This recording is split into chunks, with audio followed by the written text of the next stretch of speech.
We are live on the OutKick Network. This is Hot Mic. I am Chad Withrow. As you can see, to my right now is an empty seat. Sadly, Jonathan Hutton and his beard will not be with us today.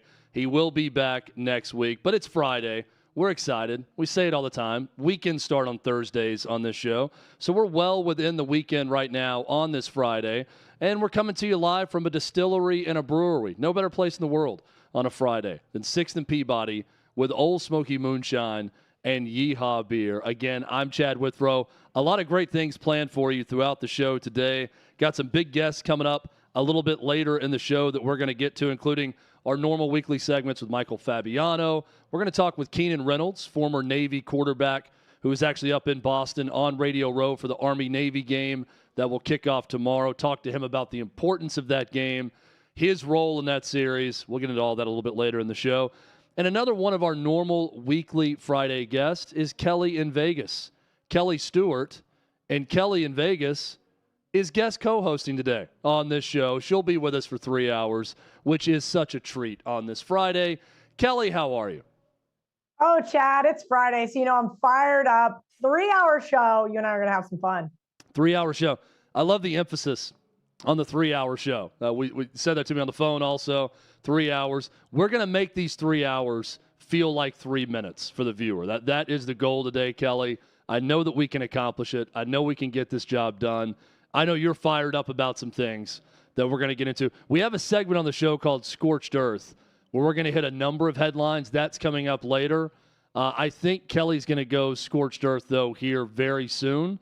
But first, I want to go a little bit Scorched Earth to start the show. Big story from yesterday was Bills coach Sean McDermott and something that came out that happened in 2019.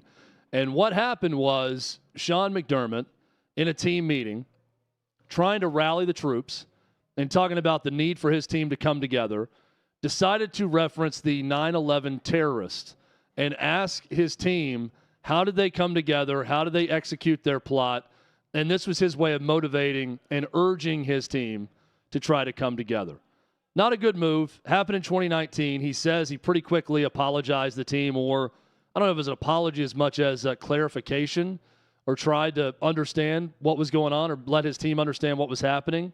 I don't laugh at the, joking about 9/11, but I do laugh about the fact that this story comes out in 2023 when the Bills are 6-6.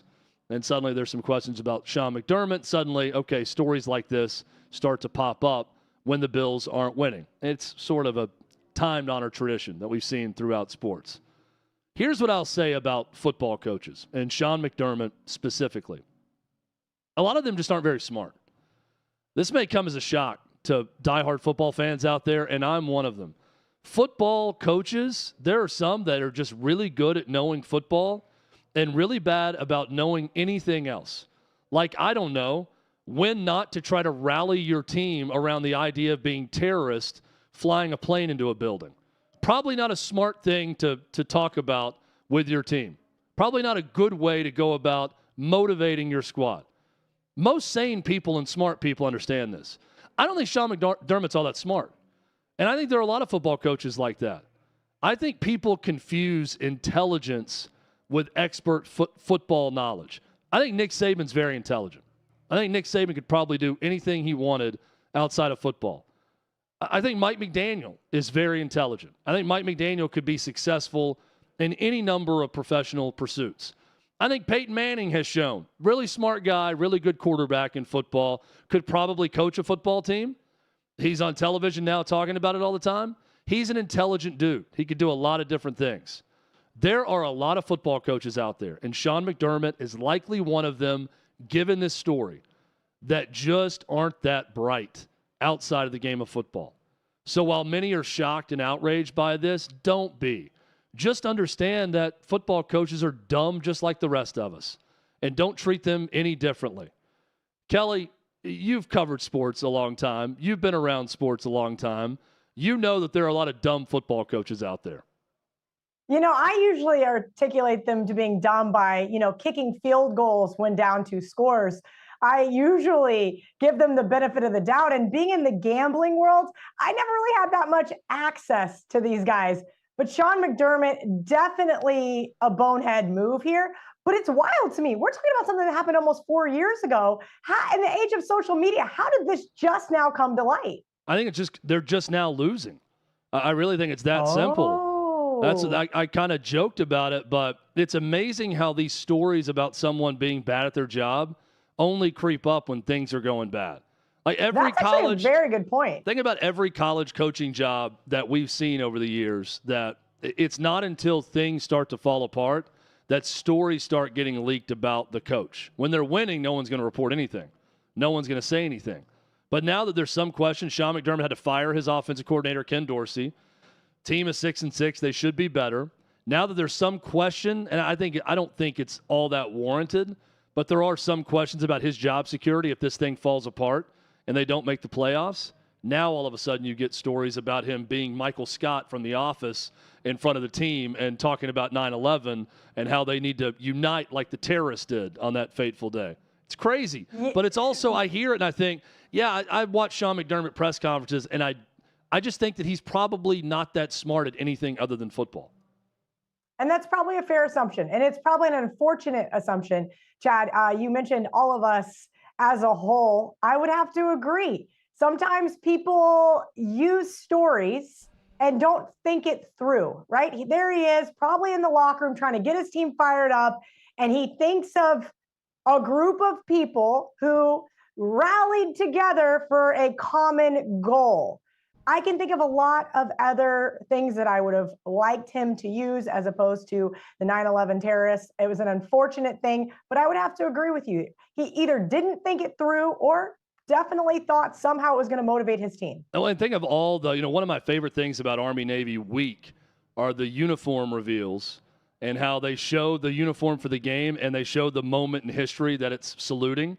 I was watching one before the show with the Army uniform, and it's honoring in 2003 the invasion of Baghdad and the division that did that. And it's really cool, and it's a great history lesson. But I see those things, and I think there are so many points in U.S. history you could have pointed to. The invasion of Normandy, how we came together as a country during that time, the 101st Airborne during the invasion of Normandy. And he chose 9/11 on the other side to talk about a point of his team uniting. It's baffling, the stupidity. And look, he apologized for it.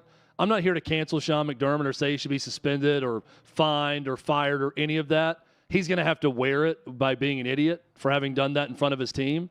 And I think that's enough punishment for him. I don't think anything else should happen. But to me, it's just an illustration that sometimes coaches aren't smarter than the rest of us. And when fans question coaching decisions or coaches, I think it's fair a lot of times because, quite frankly, there are a lot of fans who are a lot smarter than coaches. They're a lot smarter than the coaches that coach their team. Those coaches may know football more than the common fan, but in life, I know plenty of coaches who are dumb and plenty of people who don't coach who are really, really smart. So it doesn't really surprise me. Yeah, I think that's a fair assumption, right? I think a lot of us think on Monday morning we're far smarter than these coaches as well. The old adage, Monday morning quarterback, comes into play. So it is easier to come from the outside looking in, but I think you nailed it. All of a sudden now the press in Buffalo wants to shed some light on Sean McDermott because you're right, he is absolutely in the hot seat. So this story's been buried until, well, now they didn't want it to be. So Kelly, another group of or profession we think of as pretty smart are university presidents, those that lead academia all over the country. But there is one story at your alma mater at Kansas State that's garnering some national headlines involving a star player on that team, really the third best player, Naquan Tomlin at Kansas State from a year ago, and now his separation from the program. Can you give us the backstory of this and what exactly is going down at your beloved alma mater? It's really unfortunate here, Chad, because I never want to paint my university in a negative light. I will say this, Naismith, Coach of the Year, Jerome Tang, huge fan. Gene Taylor, Athletic Director of the Year, huge fan. I think those men were put into place to do their jobs. And what we have here now is a university president not allowing them to do so.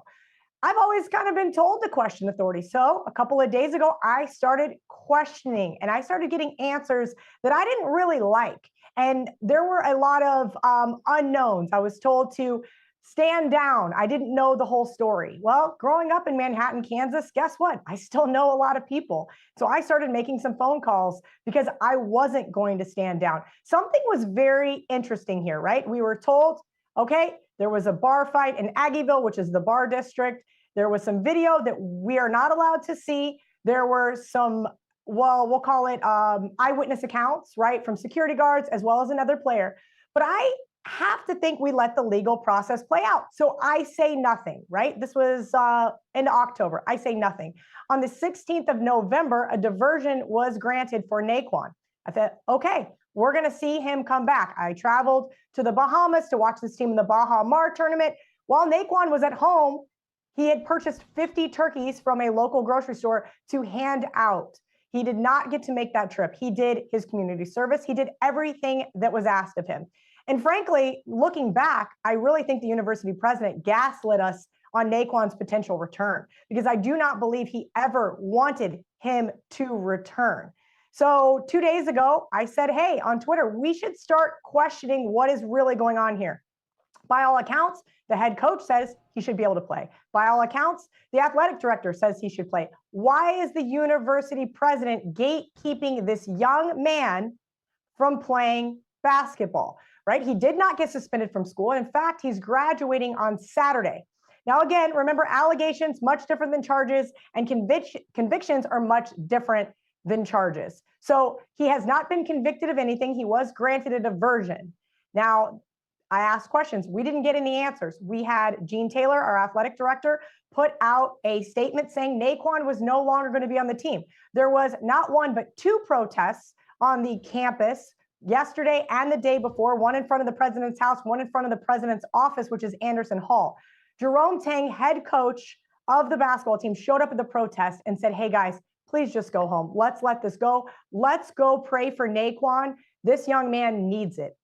Said, okay, I will stand down. I had also been told by some other people that members of the media needed to stand down. And I said, you know, do we not believe in First Amendment rights here at Kansas State?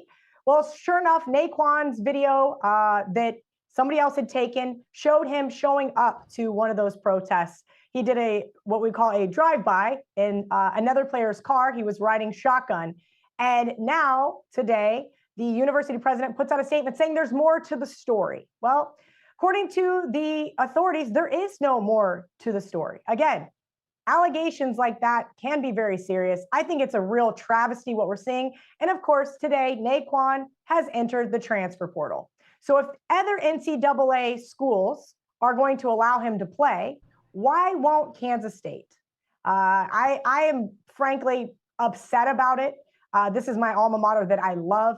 To have an academic who really has no ties other than getting hired for this job come in and try to ruin, in my opinion, some of the best parts of Kansas State, and that is love, that is family, that is togetherness.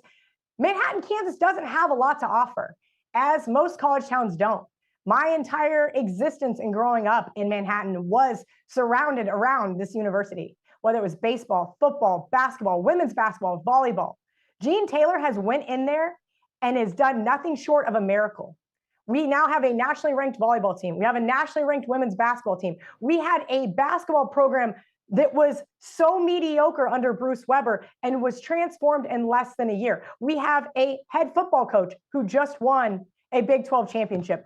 I don't understand why in March, President Linton can sit here and say all of these wonderful things about Jerome Tang and about Gene Taylor and then not allow them to do their jobs. I never want to go here. I really never wanted this to be a thing, but I think we are seeing a real authoritarian president overreaching. Again, he has the power, right, Chad?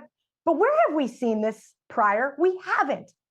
This is a dangerous precedent being set, not only for future student athletes, but for possibly this university saying, hey, you know what? You get into a little bit of trouble. You are not welcome here, even though the legal process has played out and you are cleared of everything.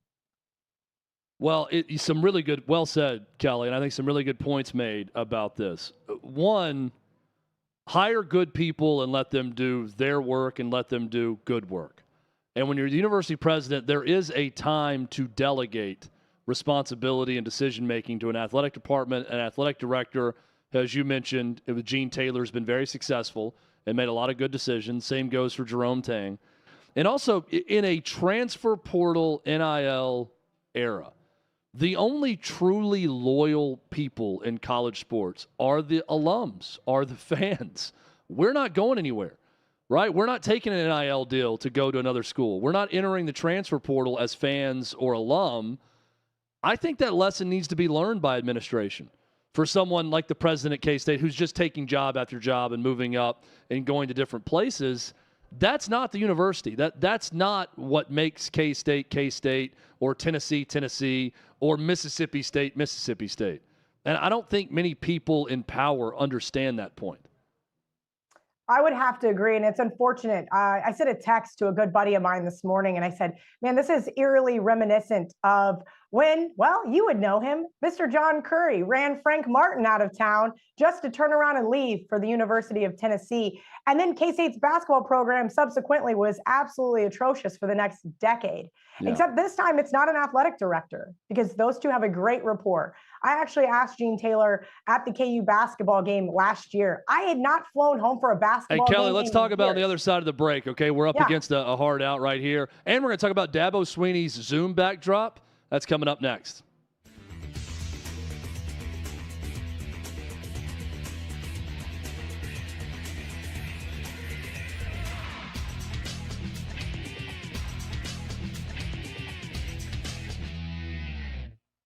Victoria's Secret used to be sexy. On that note, let's talk about Victoria's Secret because we continually talk about saving women's spaces, their sports leagues, their locker rooms, but we've never actually talked about their dressing rooms in retail stores. Well, now we also are getting the opportunity to talk about that one because the other day, according to an article by Newsweek, a trans woman started complaining on social media that Victoria's Secret mistreated them because they wanted to use a dressing room in one of their stores. So the trans person tweeted out this, quote, I was trying to find a cute bra at Victoria's Secret, and they made me wait until every cis woman left the dressing rooms before I could go into one of them. They even made other cis women wait until I had my turn, so no cis woman would have to be in any of the 5 other rooms. Obviously, she's meeting at the same time.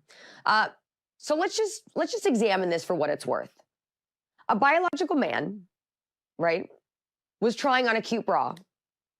Why? I don't know, because if you were to see the picture of this trans person, there's nothing for the bra to cover, that I can tell at least. I'm not sure why you'd want to wear a bra because as a woman, I can tell you that bras are not comfortable and no woman looks forward to wearing a bra. So it's very puzzling why someone would go to all of the trouble to try to find a cute bra. But that's just me talking. Anyways, they were forced to wait by sales associates in order to, of course, protect the privacy of all the other actual women who are using the same space. And to which I say, cry me a river, right? There are so many bigger problems in this world. This does not seem like one of them that should necessarily be addressed or made all that important. Also, hats off to these sales associates, by the way, because it was only a matter of time before Victoria's Secret had to respond to this trans person on X saying this. We're sorry to hear about your experience in our store, and we'd love to speak with you directly. And then when they were asked about the incident, Victoria's Secret told Newsweek via email, quote, we are committed to ensuring a great experience for our customers, so we always welcome feedback. Our associates are focused on providing exceptional customer service, especially during this busy shopping season. So here's how I interpreted all of this. When I read this generic response, first and foremost, to the trans person on X, and then Victoria's Secret's very cut and dry corporate explanation to Newsweek, I actually felt kind of convinced that Victoria's Secret may have finally learned their lesson. Because after abandoning their foundational values and going woke several years ago, that is, of course, we've already talked about this on the show several times, when they used to use the hottest women in the world to model and advertise their lingerie. And then they turned to using body-inclusive, plus-size models, also biological men. Victoria's Secret went broke. Just looking at this year alone, in quarter 3, they're down $71 million. So clearly, they're absolutely tanking. So the company has already said it's going to reverse course, get back to sexy, but now these responses tell me that they might actually mean it. I mean, the reply on X to the trans person was very generic. Like any person would probably get complaining for any reason to any company online. Like, for example, if I'm going to complain to Delta Airlines for not giving me a great experience, sounds very similar to what they would tell me.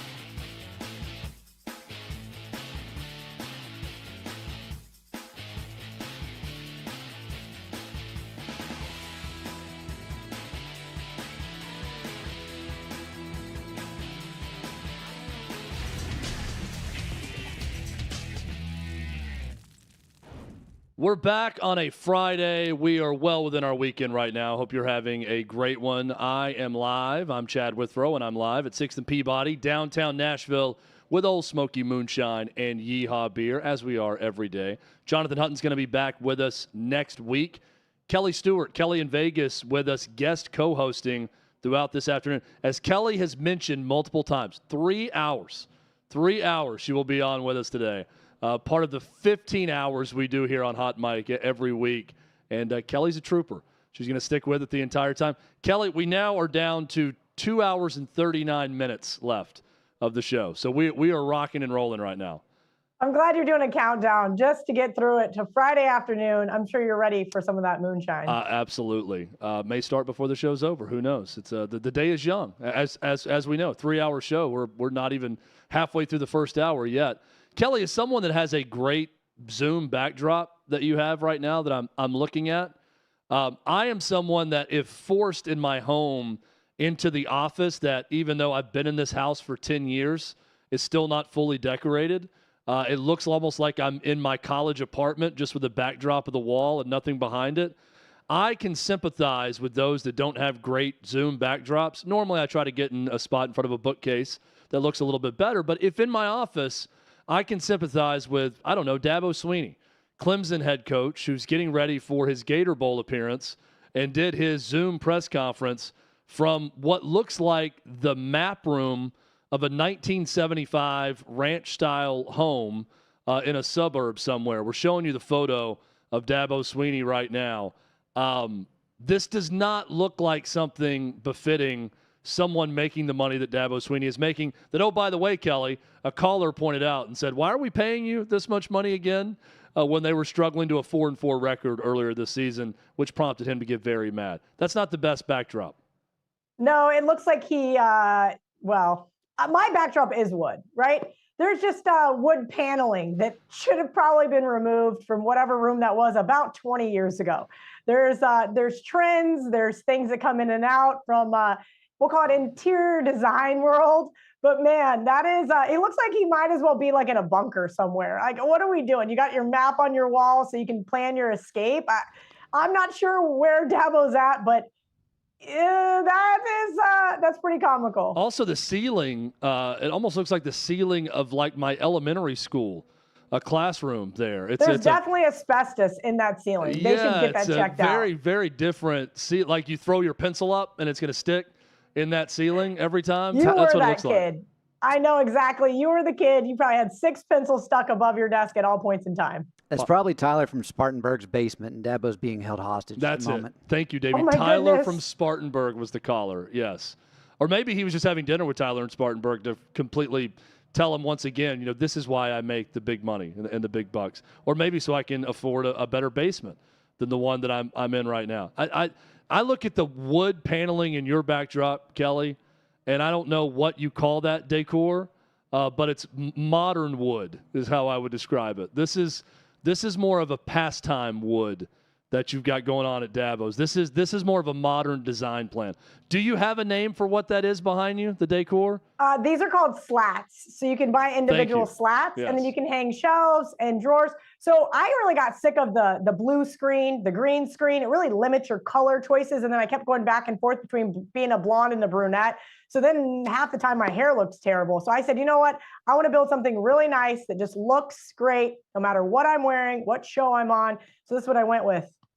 It looks great. It looks terrific. And me not being able to identify the word slats makes me sound like someone like Sean McDermott that's probably going to make a 9/11 joke at some point today during the show. Hopefully I won't, but we'll find out soon enough.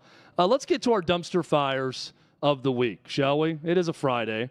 It is time to acknowledge those that aren't doing things the best way. My dumpster fire of the week is the PGA Live Tour merger. Remember that old story where they said they were going to merge and it was going to be a partnership and everything was going to be together and the fighting was going to stop and it was just going to be a better brand of golf because now all of the Saudi oil money, the private investment fund, was just going to funnel into the PGA. I called it what it was, a hostile takeover. The Saudi Arabia is buying golf is what's taking place. They're going to fund every tournament. They're going to fund the tour. Golfers are going to make a ton more money, which is great for them, but it's what it is. I'm a little bit concerned about where that could happen next and what different levels of industry that with that much money, you could just take over an entire industry if you wanted, like they're taking over the sport of golf. But where is that now? Because we're going to talk about it later also, but Jon Rahm is getting bought and paid for to move from PGA to Live. Jon Rahm, the same guy who was very outspoken against the Live Tour. But now suddenly he's moving. I thought everybody was together. I thought the fighting stopped. I thought the war was over. I thought a merger was taking place. Wasn't that the whole point of everyone being mad at Jay Monahan for backdooring this thing and secretly meeting with the private investment fund and merging at one point? Well, where is that now? And why are people leaving the PGA Tour to go to Live when I thought the plan was to consolidate both together at some point? I'm confused. It's a dumpster fire, and it's my dumpster fire of the week. Kelly in Vegas has one Kelly that we could probably call a dumpster fire for most of this season, but especially this week when you see what's going on with the Jets. Yeah, you kind of have to feel for Jets fans, right? Look, they thought, hey, we got Aaron Rodgers. Everybody was betting him to win the Super Bowl. I said, everybody pump the brakes. Take the under 9.5 wins. I'm not saying I look smart. I definitely I never wanted to see one of my favorite quarterbacks, Aaron Rodgers, get hurt. I just wanted to see him throw around a couple Microsoft Surfaces when his receivers didn't run the right route or his O-lineman let him get sacked. But instead, they got stuck with Zach Wilson once again, and then they benched him for Tim Boyle, who's no longer on the team. And now they're bringing back Zach again. You have to feel for the kid, right? You get shoved to the side. Now you get brought back in, then you get shoved to the side for the third stringer who's now cut, and now you're supposed to march back out there. If I'm Zach Wilson, you know what I do? You go out there, you play fun, you play free. You have one of the best defenses in the NFL. You win games on the back of your defenses. Go out there, have fun, sling it around. We know he has the arm strength. We know that he knows how to run this offense. We've seen him be able to do it. I think this is a week for him to prove a lot of naysayers wrong. Yeah, I think this is it's a very odd situation in that everyone has already given up on him, I feel like. So, like, how dead can you be before you come back from the dead? And I guess he's got an opportunity to be, like, buried. Funeral was, 2 weeks ago. And then he's going to rise from the grave if he actually does something. I'm interested to watch it. But Aaron Rodgers, as the arbiter of all things Jets organization, has been fun to follow on the Pat McAfee show, where he's going to call out Joe Namath. He's going to call out leaks within the organization. He's going to do all of it. It's entertaining regardless. I don't think you're that entertained. Kelly is in the state of Florida right now, Davey. Yeah. I don't think Florida Gator fans are all that entertained at this moment. They are not. And real quick, before I get into that, I'm going to combine your two dumpster fires, take the Saudis and a team from New York, and next thing we'll know, the Saudis will be buying the Buffalo Bills. But anyway, if you look at Billy Napier's time at Florida, I know he didn't walk in. People, that's what yes, you're saying. I know he didn't walk into the best situation, but now we're at the point to where he's getting clowned by some kid. I got a video I want to show you, but he's smiling for a picture, and this is what happened whenever you just go to talk to a high school.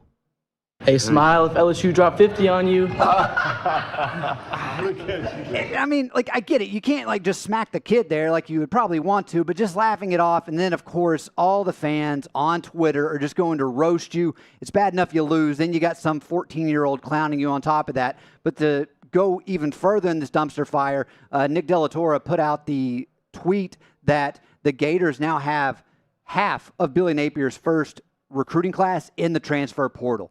Back-to-back losing seasons, they're not going to a bowl. It's do or die time for Billy Napier, and right now it's die.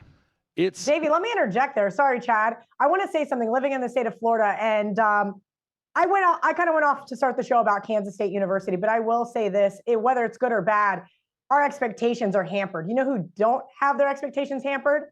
Oh, the University of Texas. Oh, the University of Alabama. Oh, the University of Florida. Florida fans down here need to take a minute. You have Billy Napier, who I think is a great recruiter and I think also an excellent coach. You have got to give these guys time to develop. The problem is now we have the NIL where you got to pay guys. We know the Florida Gators have money, but then you have the transfer portal where they're going to leave if they sit on the bench.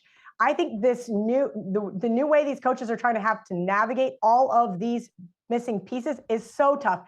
And then with the expectation to automatically win the SEC or a national championship within your first couple of years is tough. We just saw it with Jimbo Fisher at A&M. Everybody thought, oh, we're going to take him. He won a national championship at Florida State. And what happened there in College Station? I think everybody needs to pump the brakes and understand that you need time to develop. We used to give coaches 5, 6, 7 years. Now we kick them out the door after 2 or 3. I mean, the expectations are high from the beginning, but whenever you do look at some of these programs that have the resources available, I know it wasn't Billy's fault that Jaden Rashada didn't end up at Florida, but you can't feel good if you look at their 2024 schedule, and this is one of those things, like, I commend the teams that go out and pretty much just schedule only Power 5 teams for their non-conference next year. Florida's going to be playing the Hurricanes of Miami. They're going to be playing UCF, which will technically, I mean, it's a Big 12 school at this point. And then they have Florida State on top of that. So it's one of those situations where they are just playing a gauntlet of a schedule. They're not good right now. It's going to be bad again next season. And I don't know a world where a Florida coach can afford 3 straight losing seasons and keep his job. Oh, no, Sunbelt Billy. Sunbelt Billy. Listen, I like Billy Napier. I would gladly take him in Manhattan, Kansas, if they don't want him in Gainesville. This is kind of the issue, though.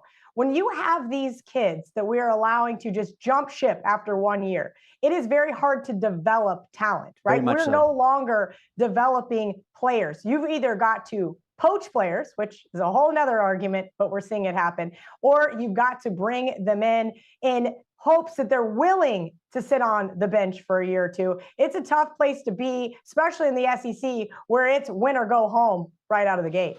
So going back to the video of Billy Napier and that kid, Billy Napier is one thing for sure. He's a better man than me because I'd have slapped the hell out of that kid for doing that. I mean, that is such disrespect you are a grown man and a college football head coach in the SEC at some dude's school trying to recruit him to offer him a scholarship. And is that kid being recruited or is he just someone in the hall? I think that was like a fan that came and said, hey, Billy, can I get a picture? And that's when he decided to clown. I think the guy was an LSU fan based off, well, yeah, obviously, I mean, he's talking about LSU dropping 50 on him. So. I mean, he called me old school, but that's my son. I am telling him to shut up. There's a level of after respect seeing that, you need to have. If I'm Billy Napier, I'm smacking him in the back of the head. I would have made what Bobby Knight did to that kid to get fired, that called him Knight whenever he went after him. I'd have made that look tame after I smacked that smile off his face after he did that. That kid needed to get smacked in that moment, quite frankly. Yeah, but he would have lost his job, and you know that. Well, that's what I'm saying. Kudos to him for Billy showing Napier's composure. a nice guy. Like, everything I've heard about him is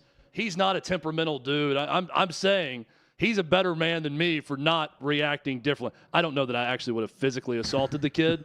Maybe a little bit extreme there. I would have wanted to, though. I can guarantee you that. Him. But I would have told him, like, come on, kid. You know, you don't want to make a scene in a high school hallway. I get that. But also, it's like, come on, dude. Let's not. It's a rough scene. Let's not. Kelly, quickly, I wanted to ask you this also, since you're down there in Florida. How bad has the reaction been in that state from what happened to Florida State with getting snubbed in the college football playoff? So one of my best friends down here is married to a Florida State grad. I still have not spoken to him. She said it was pretty bad that day in her household. Look, there's a bunch of arguments to be made, right? I do think Florida State should have gotten in because the precedent previously set was win and you're in. You go 13-0, you win your conference championship, you get in. But we all know the committee could not have snubbed the SEC because that's ultimately what should have happened. Texas won in Tuscaloosa. Florida State should have got in. They did not. If we're doing it based on power ratings, neither Alabama nor Florida State would have got in, nor Texas, in my opinion. But that's a whole nother argument for another day. Would have been Georgia, is what you're saying? Would have been Georgia, and it would have been Oregon. Yeah. I think just it's funny because what was right and what got to maybe the best matchups may be two different things.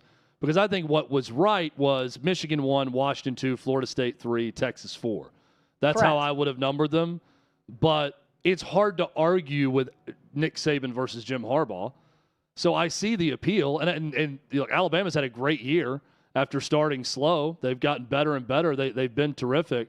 But I do find it hilarious that suddenly Georgia, who was number 1 in your ranking the week before, lost by 3 points to Alabama on a neutral site. And that's all they've done all year that's remotely bad. And now suddenly they're 6th in the ranking. That part is never going to make a lot of sense to me. So we are going to have our normal weekly sports betting segment with Kelly in Vegas coming up, where she's going to give us her picks of the week. That's coming up a little bit later. Another weekly segment on the show, some fantasy football analysis. Michael Fabiano with SI joins us every week.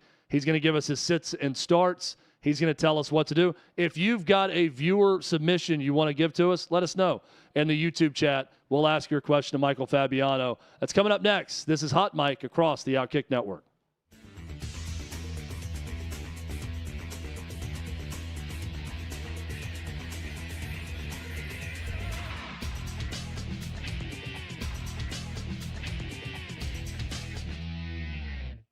Hey, here's a feel-good story. You ready? And this needs to be talked about more. You know, lost in all of the, hey, man, inspire change, Whitey's bad of the NFL, there are folks in the NFL that are, well, great dudes. The Carolina Panthers have a player named Hayden Hurst. Hayden Hurst is doing something that everybody in sports should do.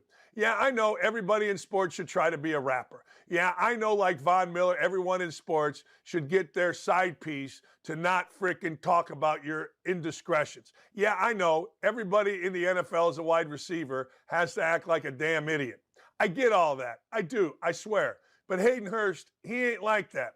Hayden Hurst is trying to shed light on veterans with suicide and suicide prevention. That's a good thing. No, it's a really good thing. Suicide's a major issue, and it's only going to get worse. I'm going to tell you right now, this is a separate issue, but lack of parenting. Do whatever you want leads to suicide. People want direction. People want purpose. People want guardrails. People don't want to be left free. They get depressed. They get depressed if you don't have anybody giving you direction. And that's the society of parents that we're living in. Suicide rates among teenagers are at all-time high, and I hate to say this, but they're only going to go higher. I don't know if we're allowed to say that, but that's what's going to happen. When you have a lack of parenting, when you let kids run free, drugs, alcohol, whatever they want in our current society are actually sometimes made available by idiot parents. I had a friend who let his kid drink in my house, and I'm like, you're an idiot. I love him. He's one of my best friends, but you're an idiot. It ain't cool. It ain't smart. It ain't fun. It's stupid. I can't even imagine my kids asking me to do that in our house. But anyway, that's parenting. That's where parenting is headed. But when you go overseas and you are in a war, and that war involves killing, you killing somebody, you seeing devastation, you seeing what a bomb can do to a town, the horrific things that our veterans have seen and had to do. Of course, that comes home with you. What do you think you do? You flip a switch, you come home, and you never think about it. Hell, I think about things that I did 10 years ago that weren't even bad. 20 years ago. Why did I do that? That's stupid. I mean, the only perfect people, as we know, are writers, media guys. They're the only ones. They're the only ones that are absolutely perfect. Even when they have affairs, even when they do stupid stuff, they write it off as, well, I was figuring life out. We, as the rest of us, don't have that same grace. And veterans come home and they're like, oh, man. Can you imagine? Let me just give you a scenario. Let's just say you are in charge of taking a hill and you and your guys gunned down 50 people. You think that just leaves you? You think that just goes away when you come back to a nation that hates you, that doesn't respect you, that doesn't help you, that treats illegal immigrants better than you? Hell no.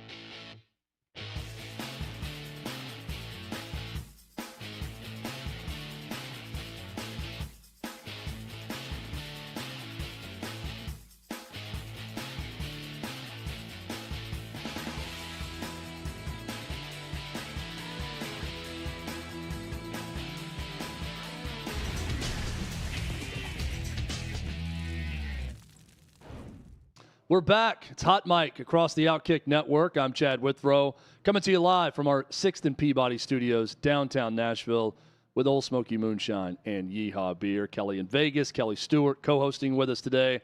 Jonathan Hutton's going to be back with us on Monday. Every Friday at this time, we're joined by Michael Fabiano. He is the senior fantasy analyst with Sports Illustrated, on with us right now. We've talked Zoom backdrops today. Kelly's got a good one. Michael has a fantastic one with all the helmets behind him that just got even a little bit better. I plan on spending some time this weekend watching some Christmas movies at some point, and this is really getting me in the spirit when I see the Christmas lights around the helmets back there, Michael. Terrific work with that. I appreciate that. Best Christmas movie, the 1951 black and white version of A Christmas Carol with Alistair Sim, hands down. Although Christmas Vacation's right up there. I go Christmas Vacation 1, but now you've got me interested in watching the 1951 Christmas Carol, which I don't think I've seen.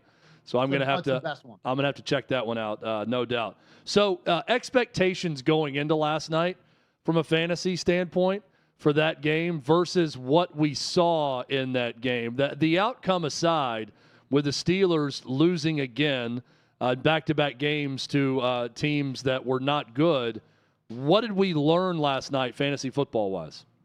Now, we don't know what the hell is going to happen. Like, honestly. Fair. Mitchell Trubisky and Bailey Zappi were probably in my bottom 5 quarterbacks in my rankings. They are going to finish in the top 10 this week. That's crazy town. Nobody started these guys. They're backups. They're bums. The Steelers fans didn't even want Trubisky out there. He was getting booed off the field. But in fantasy, he scored almost 21 points. I got to be honest with you. At the end of that game, I felt thoroughly defeated as an analyst because I think I predicted everything wrong except for Zeke Elliott having a good game. It was a rough one, man. I mean, but I always say the only thing that's predictable about the NFL is the unpredictability of the NFL. No doubt about it. We're going to get to your starts and sits. Kelly's got a question for you coming up also. But first, I want to ask you about Trevor Lawrence and how fantasy owners should handle that situation. There's the video of him practicing. I don't know that we really saw him do a lot on that ankle. But based on what we saw with him not getting carted off the field, but not even hobbling off, basically being carried to the locker room, versus what we're seeing now and his chances of playing on Sunday, how should owners handle that? You're going to have to wait right up until game time. I don't know if he's going to play. I don't think the Jaguars know if he's going to play. And I'm concerned about that because the Browns, first off, have one of the best defenses in the league, especially at home. And do I want to start Trevor Lawrence in a bad matchup at less than 100%? I don't know about that.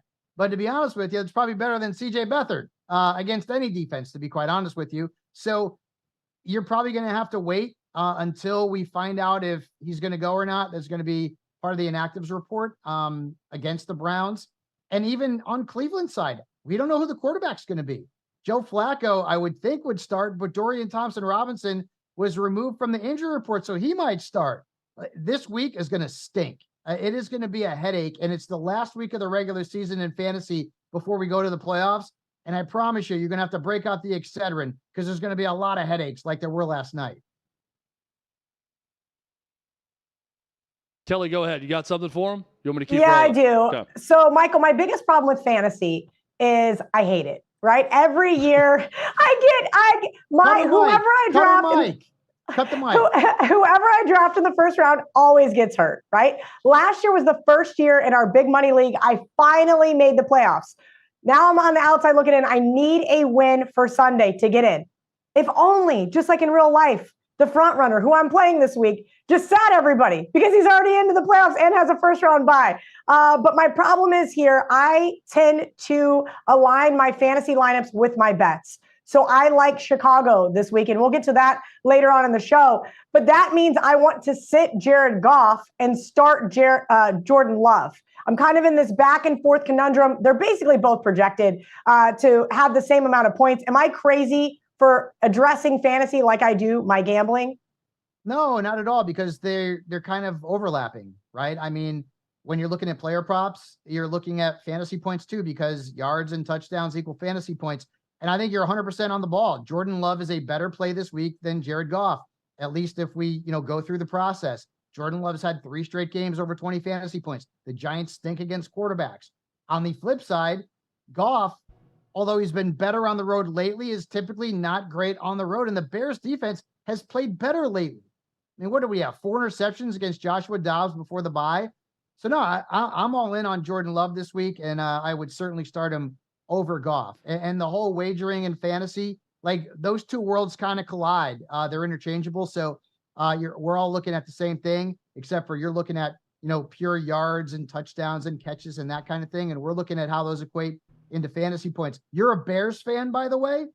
Oh, no. Unfortunately, I'm a long-suffering Broncos fan. About every 25 years, they give me a Super Bowl, and it just brings me right back in. No, I just really like the Bears plus 3.5, and we'll get into that later. And that sometimes shouldn't carry over because obviously I'm not going to go 100% on my sports betting. But the last question I have for you is Dolphins or Ravens? I'm kind of back and forth. I have no bets on either sides of those games. Which defense would you start? This week, Dolphins against the Titans. I'm actually going to be going to that game on Monday night. There's 2 Monday night games, which is strange because they're both at the same time. I just don't get it. But Miami's defense has played very well from a fantasy perspective. They've been very productive over the last couple of weeks. They've had really good matchups. This is another one against a rookie quarterback. The Ravens at home, tough defense. They're playing against the Rams, a more talented offense than Tennessee has. I'm going with the Dolphins this week. Awesome. Thanks for your advice. Right here. Yeah, and you know what? If I get it wrong, at Michael_Fabiano, feel free to just go ahead and take shots at me. It's fine. I always tell people I'm here to help you with your lineups and take the blame when you don't make the right calls. Well, the Titans play their home games about a half a mile from the studio I'm sitting in right now, and I can confirm that you should take the Dolphins defense against this Titans offense. So I think that's a very good play and a good suggestion from Michael. Michael Fabiano with us every week. Starts and sits this week. We know you like Jordan Love as a start. Yep. Who else are you starting this week? Rashad White. Forget about the matchup. Atlanta's good against running backs, but what do they say? Jimmy Crack Gordon, I don't care. He's been so good over the last 2 months. The last time he played Atlanta, he had almost 16 points. Zach Moss is a very good play. I know last week the numbers were not great, but he's got a good matchup against the Bengals. Over the last 4 weeks, they're giving up right around 24 points per game to running backs. Jalen Waddle's not been great lately. 10.2 or fewer points in 3 of his last 4. He had a rotten game last week, even if it was against the Commanders. I'm still playing him against Tennessee. Good matchup there. And then Cortland Sutton, this guy has scored 9 touchdowns in 12 games. He's got the Chargers this week. They struggle against perimeter receivers. So start Cortland Sutton. I guess you'll be happy to know that since he plays for your Broncos. Yeah, Kelly, very excited about that Cortland Sutton play this week. Who are some players we should not be excited about, Michael? Some guys that if you've got them on your roster, you should probably think about putting them on the bench this week. A lot of big names here. I'd beware CJ Stroud this week. And I get it. He's been so good this year. He's done something that most rookie quarterbacks who are not rushing quarterbacks have done, and he's made an impact this season. But the Jets defense has held Tua Tagovailoa, Josh Allen, and Patrick Mahomes, all 3 pretty damn good quarterbacks. to fewer than 14 points in New York. Not a great matchup for Stroud. DeAndre Swift against my beloved Dallas Cowboys this week. He has scored fewer than 10 points in 3 of his last 4 games. The Cowboys defense, very tough on running backs, and Swift actually was outsnapped by Kenneth Gainwell last week. Alexander Madison's got a good matchup on paper, but he has been held to single digits in all but one of his last 6 games, and the Raiders have actually been tougher against running backs lately, allowing 3.4 yards per carry since week 10. At wide receiver, Adam Thielen. Remember when he was so good earlier in the season? Well, that carry just turned into a pumpkin. He has failed to score more than 10.2 points in 4 of his last 5 games, and the Saints defense is tough against slot receivers. And finally, Chris Godwin. He didn't catch a pass last week. It was the first time he had been held without a catch since like 2018. The matchup's not great against Atlanta either. Chris Godwin should be on your bench. So Vikings are a 3-point road favorite against the Raiders. Josh Dobbs is going to start again after a disastrous performance on Monday Night Football. But he did have the go-ahead drive at one point before the Vikings defense surrendered it to the Bears.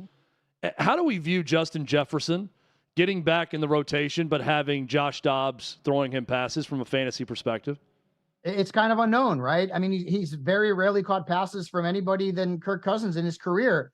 I have him ranked near the bottom of the top 10. Typically, Justin Jefferson is like 1 or 2 because I just don't know what the rapport is with Joshua Dobbs and how he's going to fit into the offense in terms of the rapport that he has with Dobbs and the connection that they may or may not have been able to establish over the last couple of weeks in practice. Obviously, you're starting Justin Jefferson. That's a no-brainer. Anybody who tells you not to is a little bit loony, even though he hasn't played in a while and we don't have Kirk Cousins. But yeah, it's one of the great unknowns of the week, and that's going to be one of the questions that we're going to have answered is, what is Justin Jefferson without Kirk Cousins throwing on the football? He's an elite wide receiver no matter what, but I wonder if his ceiling takes a little bit of a hit with Dobbs under center. We're going to find out. Viewer submission for you, Michael. Half PPR league. Which 2 of the following 3 are you starting? Breece Hall, Zay Flowers, Courtland Sutton. We know that you like Courtland Sutton, but 2 of those 3, who are you taking? Breece Hall right now is a little bit banged up. So you got to keep tabs on what his practice report is for today. Right now, I'd probably go Sutton and Breece, but keep tabs on the status of Breece Hall. If there's any word about him potentially losing some carries to Dalvin Cook because he's not at 100%, you may want to go with Zay Flowers. But there's weather that could potentially affect games on the East Coast this week. I'm not a meteorologist. I don't play one on television. I didn't stay at a Holiday Inn last night. So I'm not exactly sure what's going to happen, but you have to keep tabs on what the weather is. If it's rainy or windy or messy on the East Coast, that could affect who you're starting.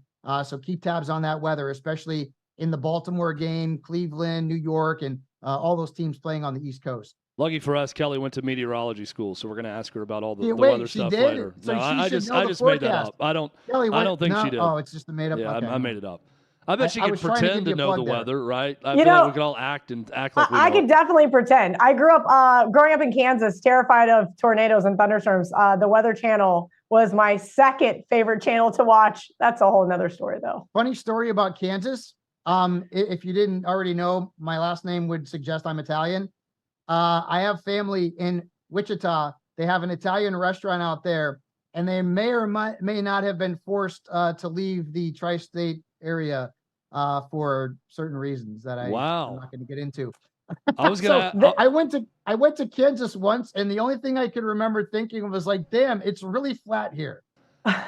Yeah. Well, especially in Wichita. I'll have to ask my mom about said Italian restaurant. She is from Wichita. I will get the name of it for you. I haven't been there in years, and I'll let you know. See, before I found out they had to leave town, I was going to ask if they were just offering Tommy DeVito a free meal at some point for just to come to Wichita. Well, you know what? If they were, I bet you'd be damn good. Yeah, for the tourism board. Michael Fabiano's damn good. Every week he joins us talking fantasy football with Sports Illustrated. Michael, thanks so much, man. Always appreciate this. All right, good to see you guys. Good luck this week. Good to see you too. So, Kelly, you play in one fantasy football league, right? Yeah, bottom line, I am so terrible at fantasy football. I tell everybody else no. I do a big money league. I'm now in what I would call a corporation. There's 4 of us. I keep bringing in guys smarter than myself in fantasy because it has just been, we call it the KIV curse. It has just been abysmal But every time I add somebody, Clay Travis, Todd Furman, those guys are both on they each have prospective teams. They all have jokes about me having so many partners, but it helps. So they go solo in this league. They do go I'm solo. hearing. Okay. They have no issues with you bringing in other experts on the team? No, I think they just like to joke about it. And I should say, Clay is not solo. In fact, Clay has had to auto draft several times because he's either been on an airplane. He told me this year he let his boys draft his team, and he is already in the playoffs, in fact. Can't hide money. Clay Travis lets his kids draft for him in his big money fantasy league. Incredible. It's a great life. Good life to be Clay. Kelly, this is rolling by. We're already 1 hour into this 3-hour show, and we're going to have more fun when we come back. Scorched Earth headlines. That's coming up next. Kelly Stewart filling in for Jonathan Hutton. This is Hot Mic across the OutKick Network. What you're experiencing is the bold taste of a Southern legend. Old Smoky Moonshine and Whiskey. Authentic Tennessee mountain-style spirits. We believe in crafting flavors that were born from tradition but defy expectation. And pioneering a new experience with every sip. Because if it doesn't do this, it ain't this. Old Smoky Moonshine and Whiskey. Come on.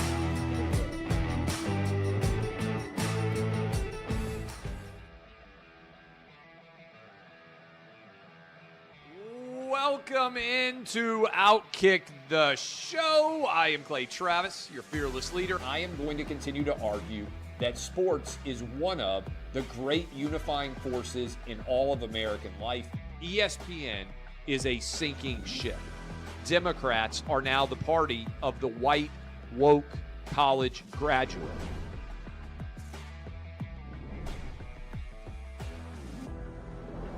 We live in a land of participation trophies. You gotta lean into the turns. You really gotta lean into the turns. When Leah Thomas walked in that first day, it got silent, and every girl was uncomfortable. Very difficult to go back-to-back years in the NFL with the #1 overall pick. Is it fair for people to be upset with Barbie? I've been out of LA long enough to have forgotten that libs, no matter how ridiculous the scenario, are gonna live. Another week of inflation, another week with Biden with COVID, and another set of losers to crown. People don't watch the WNBA on TV, in person, on a plane, on a train, on a bus, or on purpose. I mean, what have you seen firsthand of how this has affected you in the plant and your fellow employees? Under Joe Biden, the Taliban has retaken Afghanistan. Putin has invaded Ukraine. So if there was ever a time for freaking aliens to inhabit and conquer Earth, now would be that time. We've seen coaches throw water bottles. We've seen coaches act like idiots. We've seen coaches slap other coaches. But I think if you're involved in carjacking, you're inherently a rotten human. The level of stupid that sometimes gets on our YouTube chat just gives me a headache. You're born a male, play with males. You're born a female, play with females. Don't at me about it. The American people are being cheated. We, ladies and gentlemen, are being cheated. I made the call to end the Me Too movement. And today I'm going to continue making that case. And that's just a way to further taunt these women, to make them feel less than, to make them realize that this has just become a big joke. Deion Sanders is the Donald Trump of football. We were directly impacted by the whole Leah Thomas thing, and we were able to see you guys on the ground with your signs supporting. That was huge. They were saying, oh, it's only 1 or 2. That's rubbish, and we all know that's rubbish. Once those trans-identifying males were able to succeed, it just encouraged others.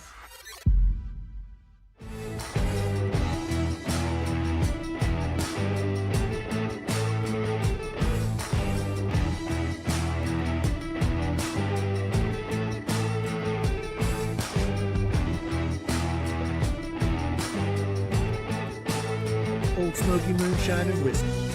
Bold taste of a Southern legend.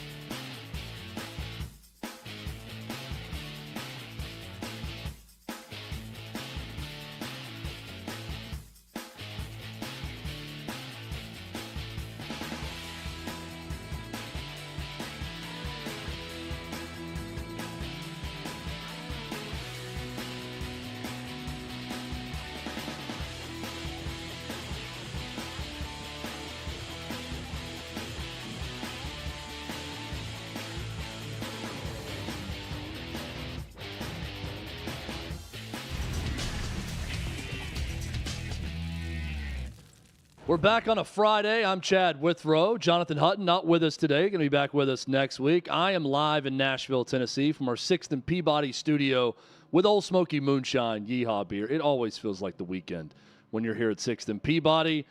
Kelly in Vegas is with us. In Florida, I assume Florida's a place where it always feels like the weekend.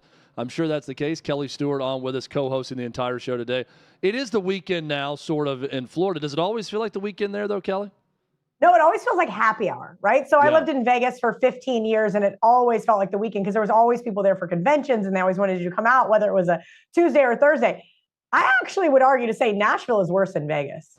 Oh, yeah. I mean, it is. If you're downtown Nashville, it feels like it doesn't feel like a place where people work a 9-to-5 job when you're out during the day. It's like everybody's here on vacation.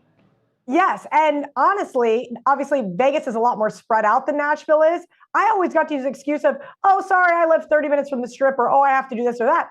I feel like if I lived in Nashville, I would never be able to use that excuse.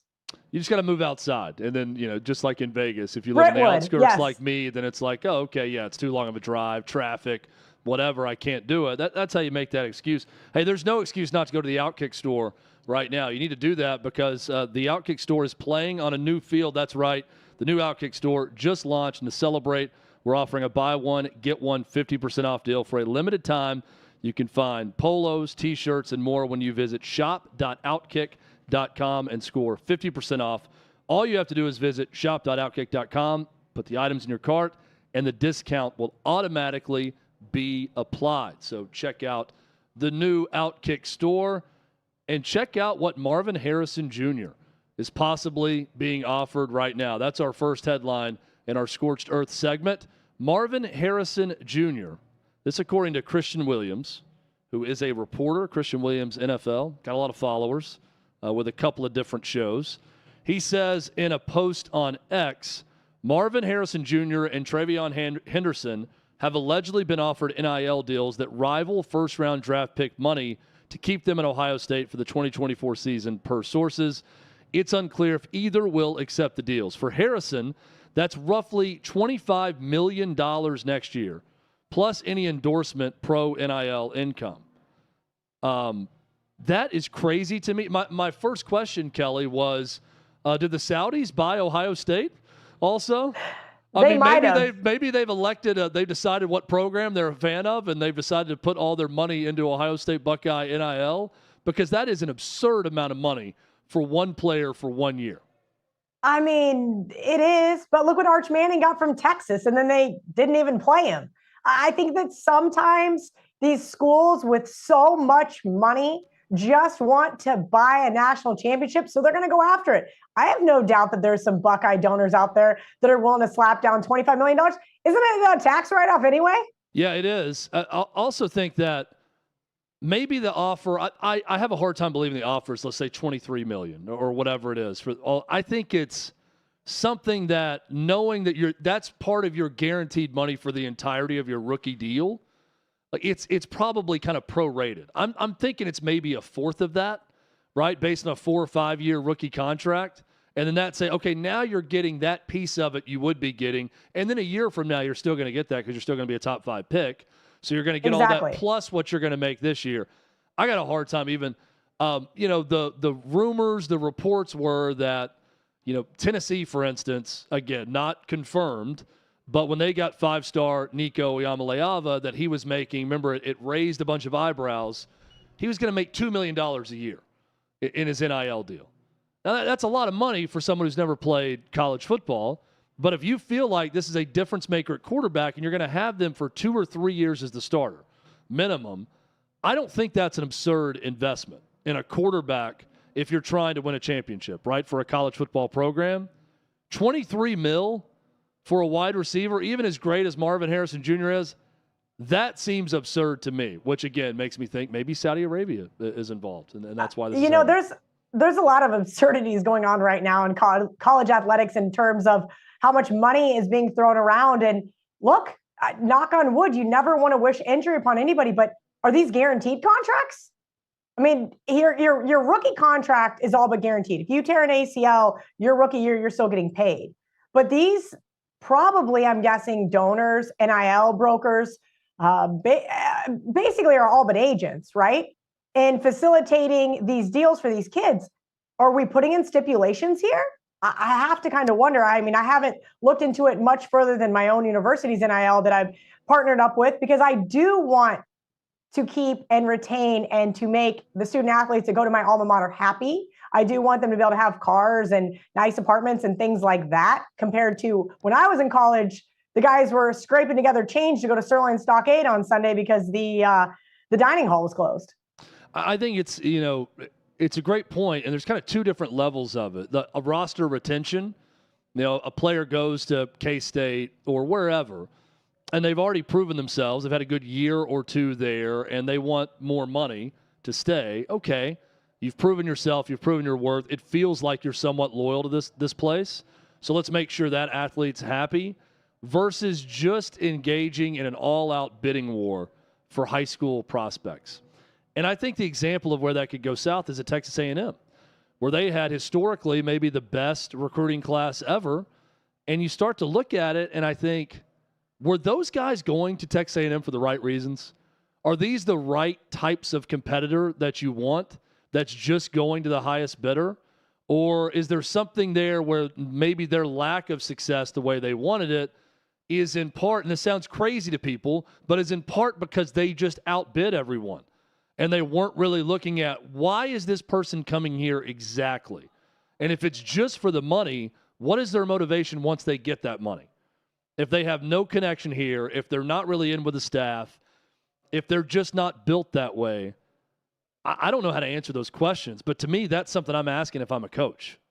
I don't have answers to those questions specifically, but I think they're wonderful questions. I think that the culture that a lot of programs have set, you got to find the right fits, right? When you're recruiting and you're going into these kids' homes as a coach and you're making promises, now those promises are attached with a dollar amount.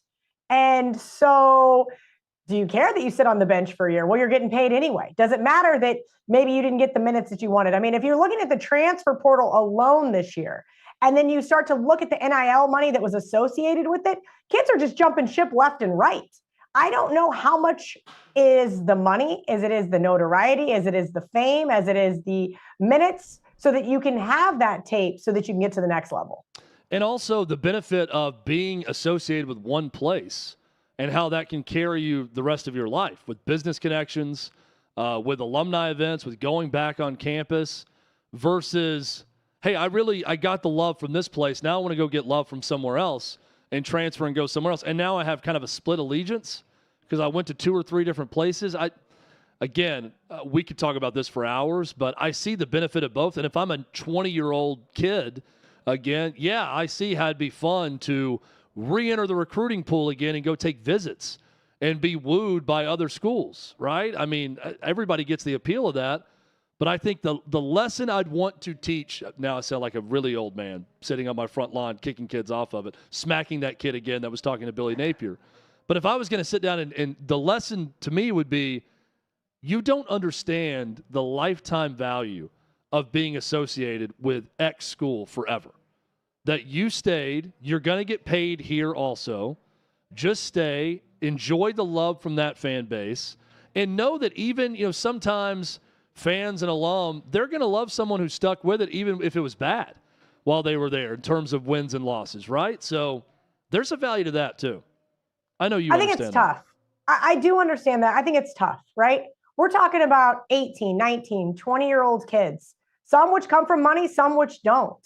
And we're talking life-changing money here, Chad, right? Like you can buy your mom a house. You can put your brother through school who maybe isn't an athlete or didn't get good enough grades. You maybe already have a child. There are a lot of extenuating circumstances. I remember when I was in college, a guy left early, ended up being a 2nd-round draft pick to the Denver Broncos, and he just got slaughtered for it. And he finally said to me, he's like, Kelly, he's like, I got to take care of my mom. She has MS. She had all these other problems. She couldn't work. So to get that, $1 million signing bonus plus a couple $1 million a year was truly life-changing money. And even if some of these kids are getting $250,000 a year. I'm telling you, when I went to college, which was about 15, 20 years ago, that shows my age, the guys all drove crappy cars unless mom and dad had money. They all ate at the dining halls. They didn't have extra money to go do things. They all either lived on campus or used their stipend to get a crappy apartment. I'm happy these guys are getting paid. I really hope, though, that there is some education behind some of it, as we've seen with NFL players, NBA players, NHL, whatever professional athletes. Sometimes that money runs out, and it runs out quick. Yeah, it does, and we've really seen it with quarterbacks. And this is one, Dave Clawson at Wake Forest said this when Sam Hartman left for Notre Dame. Basically, I can't blame the kid. We don't have that much NIL money here, and if he's going to have an opportunity, he's already done a great job for us for 4 years. He's got a chance to go somewhere else and excel and make the money that he knew he was going to make for that 1 year. It's tough to blame him. Cam Ward is going to be the next one. If Cam Ward ends up at Ohio State for $2.4 million for the year from Washington State, who can blame him for that upward move, right? I understand all that. I'm talking, I think, more about maybe not the quarterback specific, but the player that's been somewhere that is competing, and maybe not for a championship, but competing and winning, and that there is value of taking a check from that school to stay. And I think that's the balance, right? Is getting the coach and the NIL collectives, everyone else on the same page of, here's who we want to keep. Let's make sure they're happy within reason, and then those players understanding the value in staying and not just the value in leaving. Exactly. But first, you have to explain that to the head coaches, because guess what they do? They all jump ship for a bigger paycheck as well. The only loyalty in college sports are with the fans, are with people like you and me that are loyal to a certain university because we went there, or loyal to a certain place because we grew up there. And everyone that watches, listens to this right now knows exactly what I'm talking about. There's no transfer portal for fans. Those fans are with it through good and bad. They're miserable when their team's terrible.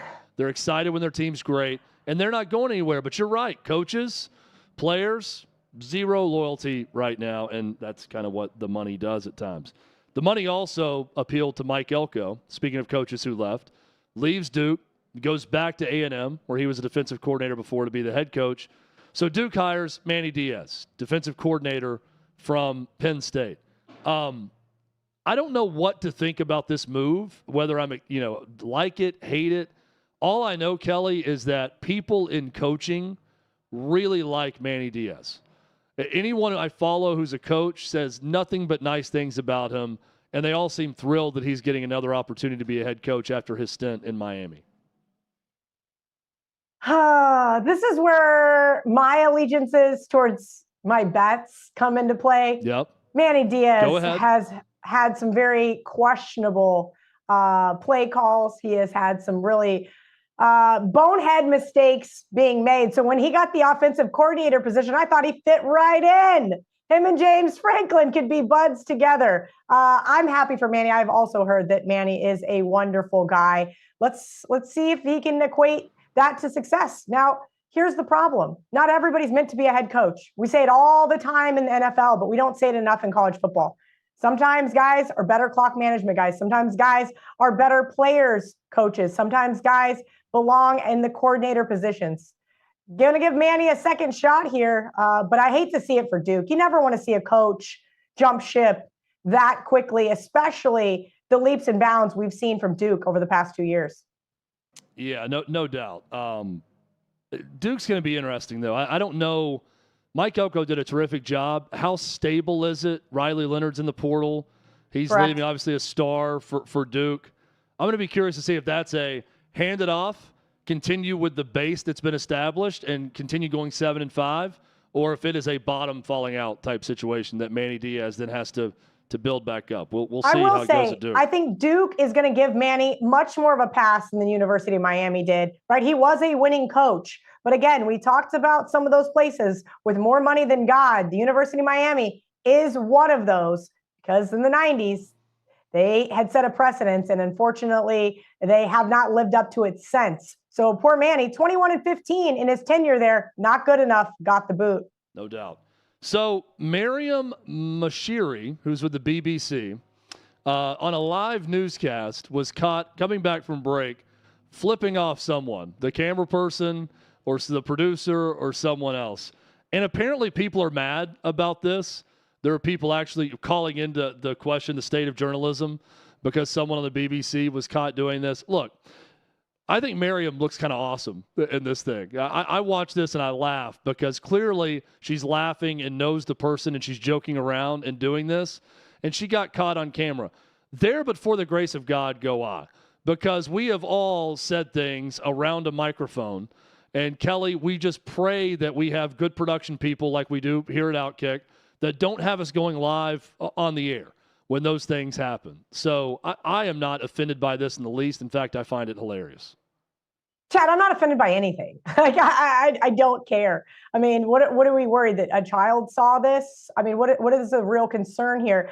Actually, funny that I'm on a show now called Hot Mic because my old co-host, Cabby Richards, used to always yell at me. My very first on-air gig, we were on stage and always mic'd up at a hotel in Las Vegas. And he was like, Hot Mic. And I'm like, what's the big deal? We're having a good time. You're right. We've seen other news anchors get canceled by production teams. So we are very lucky here that not only do we work for OutKick and we're allowed to have a little bit of fun, but I think people probably need to lighten up. It'd be maybe a little different if there was some malicious intent there. But like you said, in the video, you can clearly tell she's having a good time. Everybody's good time. laughing. And whoever she's flipping off seemed to be enjoying it too. The way she, at least looking at the reaction on her face, I'm sure they were fine with it too. So people absolutely need to lighten up. People need to listen and watch, though, to our next segment because Kelly is going to put her sports betting hat back on, and she's going to give us some damn winners. That's coming up next. This is Hot Mic across the OutKick Network.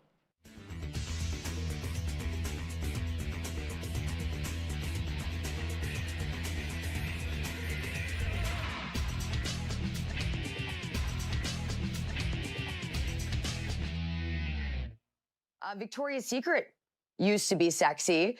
On that note, let's talk about Victoria's Secret because we continually talk about saving women's spaces, their sports leagues, their locker rooms, but we've never actually talked about their dressing rooms in retail stores. Well, now we also are getting the opportunity to talk about that one because the other day, according to an article by Newsweek, a trans woman started complaining on social media that Victoria's Secret mistreated them because they wanted to use a dressing room in one of their stores. So the trans person tweeted out this, quote, I was trying to find a cute bra at Victoria's Secret, and they made me wait until every cis woman left the dressing rooms before I could go into one of them. They even made other cis women wait until I had my turn, so no cis woman would have to be in any of the 5 other rooms. Obviously, she's meaning at the same time. So let's just examine this for what it's worth. A biological man, right, was trying on a cute bra. Why? I don't know, because if you were to see the picture of this trans person, there's nothing for the bra to cover, that I can tell at least. I'm not sure why you'd want to wear a bra because as a woman, I can tell you that bras are not comfortable and no woman looks forward to wearing a bra. So it's very puzzling why someone would go to all of the trouble to try to find a cute bra. But that's just me talking. Anyways, they were forced to wait by sales associates in order to, of course, protect the privacy of all the other actual women who are using the same space. And to which I say, cry me a river, right? There are so many bigger problems in this world. This does not seem like one of them that should necessarily be addressed or made all that important. Also, hats off to these sales associates, by the way, because it was only a matter of time before Victoria's Secret had to respond to this trans person on X saying this. We're sorry to hear about your experience in our store, and we'd love to speak with you directly. And then when they were asked about the incident, Victoria's Secret told Newsweek via email, quote, we are committed to ensuring a great experience for our customers, so we always welcome feedback. Our associates are focused on providing exceptional customer service, especially during this busy shopping season. So here's how I interpreted all of this. When I read this generic response first and foremost to the trans person on X, and then Victoria's Secret's very cut and dry corporate explanation to Newsweek, I actually felt kind of convinced that Victoria's Secret may have finally learned their lesson. Because after abandoning their foundational values and going woke several years ago, that is, of course, we've already talked about this on the show several times, when they used to use the hottest women in the world to model and advertise their lingerie. And then they turned to using body-inclusive, plus-size models, also biological men. Victoria's Secret went broke. Just looking at this year alone, in quarter 3, they're down $71 million. So clearly, they're absolutely tanking. So the company has already said it's going to reverse course, get back to sexy, but now these responses tell me that they might actually mean it. I mean, the reply on X to the trans person was very generic. Like any person would probably get complaining for any reason to any company online. Like, for example, if I'm going to complain to Delta Airlines for not giving me a great experience, sounds very similar to what they would tell me.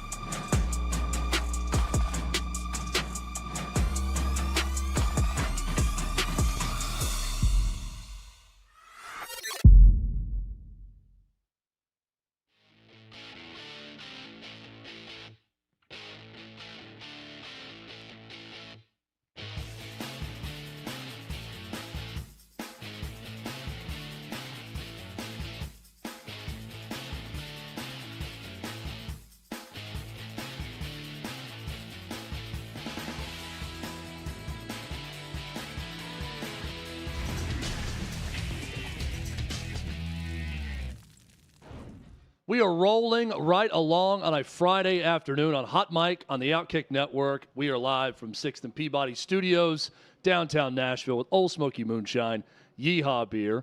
Jonathan Hutton's going to be back with us on Monday. I'm Chad Withrow. Kelly Stewart, Kelly in Vegas, with us, talking all things on this day. Why? Because she is our special guest co-host all 3 hours of the show today with Kelly. Every Friday, we have a sports betting segment with Kelly, so you normally see her on the program at that time. Now we get to that segment, even though she's a co-host of the show. Kelly, I got to start by asking you this. I don't think people ask sports betting analysts this quite that often. How are you doing this year? Like, how are things going? How would you rate this year, this football season versus other football seasons?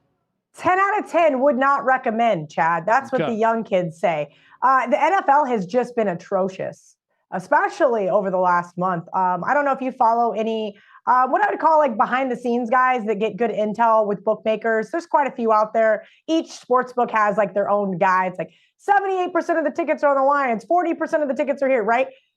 When you usually see that, or when you used to see those tweets, you're like, if you had the opposite in the pocket, you were like, okay, I feel better about my bet. Now, I'm not saying you should fade the public, you should tail the public, but to know that you probably are on the opposite felt really good. Well, the last 3 weeks, if you were opposite of the public, you got smoked. So thank you for answering honestly, by the way. But I'm always fascinated by that because oftentimes it's, it's always the next thing, and rightfully so. We're looking at the next bet. We're trying to find the next parlay we're going to play, prop, whatever it is. But I think looking back sometimes is important. Let's look ahead, though, also. NFL, you said, has been difficult so far this year. But you like the Cowboys this week? That is the game of the week. Cowboys, Eagles. You're rolling with the Cowboys? Is that right?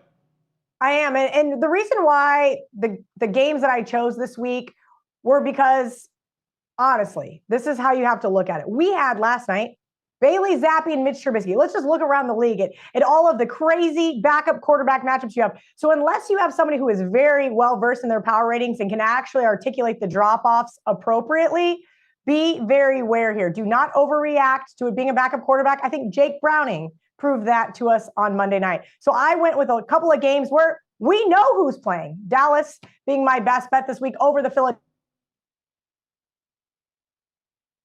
Kelly may have frozen Philadelphia Eagles, except for, am I back? Okay, I apologize if the internet hates me today, but I am going to I'm going to lay the 3.5 here with the Cowboys.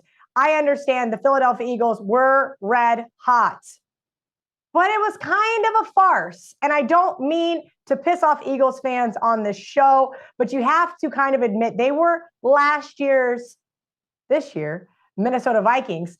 Minnesota won all those one-score games, 11 to be exact, and that's exactly what Philly was doing until they ran into a buzzsaw that was the San Francisco 49ers defense. You know who else has a great defense? The Dallas Cowboys. I expect Dak Prescott to have a big game exploiting the Eagles secondary. Once again, he's got to get the running game opened up here with Tony Pollard, similar to what we saw last week with Christian McCaffrey and Brock Purdy, but I expect Dallas to win this one by double digits. Do you expect Sean McDermott to come up with a better pregame speech about uniting and coming together than citing 9/11 this week as his Bills take on the Chiefs? Gosh, I sure hope so, right? Look, we're looking at a 6-6 Buffalo team catching just 1.5 now. It was 2.5 earlier in the week. I think they are a perfect teaser spot. That means you take them up through the field goal, through the touchdown. Right now, you can get them at plus 7.5 with another leg we'll talk about here in a minute. But look, this is an AFC Championship repeat. And the Bills, guess what? They got a bone to pick. Coming out of this bye week, I expect to get the most from Josh Allen. I know there's a lot of people that are not Josh Allen believers. I am a Josh Allen believer. He reminds me a lot of Brett Favre, and I've used that analogy a lot because sometimes you don't know what you're going to get. Are you going to get a great touchdown pass, or is he going to throw a bonehead interception? Let's hope it's the first one here, but I'm excited to see if, let's hope, the Bills can sneak here into the playoffs with a win in Kansas City. I learned today, Kelly, that you are a Broncos fan. You like the Broncos this week, too. Is that right? I bet against the Broncos last week. I am not afraid to bet against this team. And let me tell you, I should not have had to sweat that much. Last second play, Russell Wilson throws his third interception of the game. Houston covers. Boy, was that one nerve-wracking. I like this Broncos team and how we've seen them progress. And that is most definitely on the defensive side of the ball. This team has finally figured it out. It only took Miami hanging 70 on them. I also do not expect the Chargers defense to be +3 in the takeaway margins like we saw last week from Denver. Divisional road dogs all season long have been cashing at an incredible clip, Chad. I'm taking the 2.5 here with the Denver Broncos. I also think they are an excellent teaser spot. Cowboys, Bills, Broncos so far, unless you're going to bet on FCS playoff games. Not a lot of college football this weekend, but you do have Army-Navy. I don't know that you're playing anything yet on this, Kelly, but do you have one direction you're leaning in America's game? Very, very, very slight lean to Navy here. Look, I do expect this defense to be the difference maker. They are number 1 in the country with 14 fumble recoveries. Does that mean that Army's going to fumble? We don't know. But I do like taking the better defense plus the points. We see this game be a knockout, drag out, fist fight every single year. Would it shock you whatsoever, Chad, for it to be a 21-20 final? And oh, by the way, that does put it over the total. No doubt at all. Would not surprise me for sure. And I look forward to watching this game every year, at least parts of it. You can catch the fade with Clay and Kelly, Clay Travis, Kelly Stewart. OutKick.com, wherever you get podcasts also. How much fun are you having with that show every week, Kelly? Oh, I have an absolute blast with Clay. I think a lot of people don't know how long Clay and I have really known each other. And that's what makes the show so fun. There's a lot of banter, if you will. There's a lot of gloating by Clay. And then there's a lot of interesting topics. And one that you're going to bring up on the show later on, I saw it on the rundown, about can Clay land an airplane? And we kind of got into that a little bit this week. Yeah, we're going to have some fun with that too. I read this study, and it's hilarious when you see the different responses between males and females about whether or not just a layman, a lay person could just land an airplane with no pilot experience or training whatsoever. How is Clay as a gambler this year? I feel like his blood bank guarantees have done pretty well. They have. And Clay, gives out his OutKick 6-pack. Sometimes it's too many games for me. He likes to play a lot of totals. That's something that I didn't realize.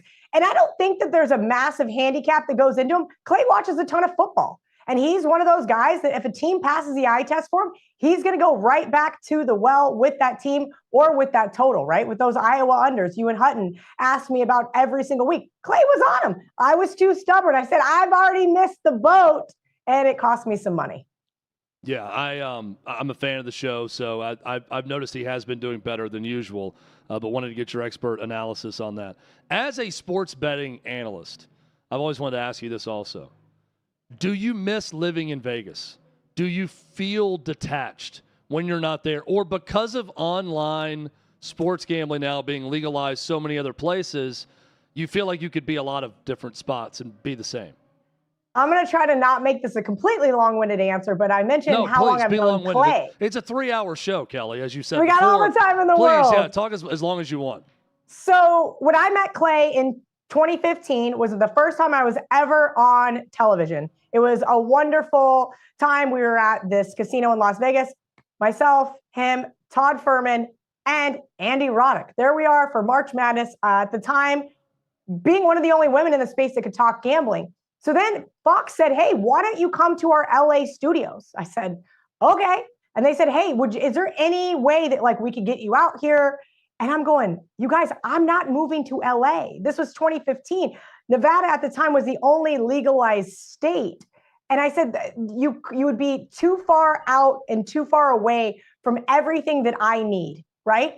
And now here we are 8 years later, and I have no desire to be in Las Vegas. Las Vegas is so small on the Richter scale in terms of sports gambling anymore. It just doesn't matter. And that's not to fault Las Vegas. But I knew during COVID, when we were looking at houses, that Florida was going to get legalized gambling. And while they took it away for a little while, they did finally get it back. And I said, hey, I think I want to move. I think I want to live somewhere else where it's not always casinos, where my only hobby isn't going out to eat and playing golf. Like I have other things that I'd like to do with my life. Also, the advent of the internet, Chad. Now anything is at your fingertips. Now I just call people instead of showing up to the casino. I think that there is a whole world that has shifted. Now, if you're talking 70s, 80s, 90s, even 2000s, even 2010s, you had to be in Vegas. You had to have boots on the ground. If you wanted to get down any sort of money, you had to be there. You weren't even allowed. When I moved to Las Vegas, you weren't even allowed to have your cell phone in the sports book with you. The times have just changed. And now they encourage it because they want you gambling on it. They don't even want you going up to the window anymore because then they have to pay somebody to take your bet. So we're going to have Tim Barker on in the next segment, who's a professional gambler, one of the most successful in the world. He is based in Nashville. He lives here. He's going to join us. We're talking about some fun topics there.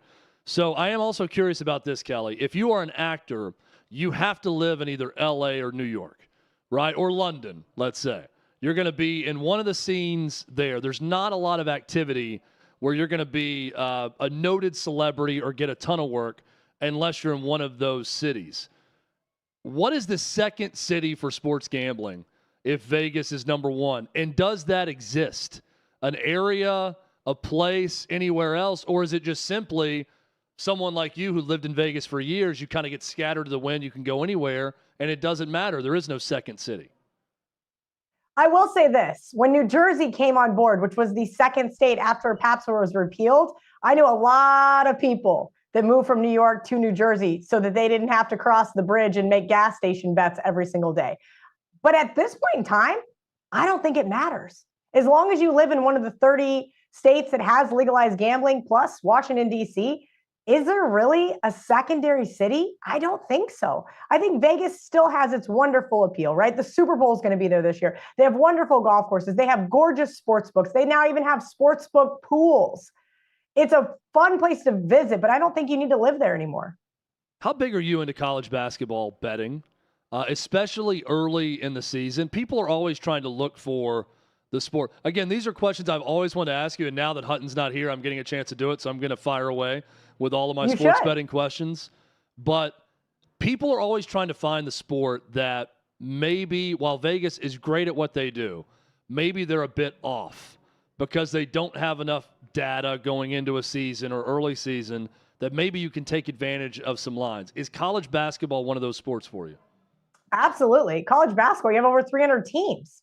You have such small conferences. You have teams that sometimes during March, people are like, who the heck is that? Where did they come from? You know, and then you have to do a Google search and say, oh, well, this makes sense now. I've actually heard of this conference that just kind of came out of nowhere.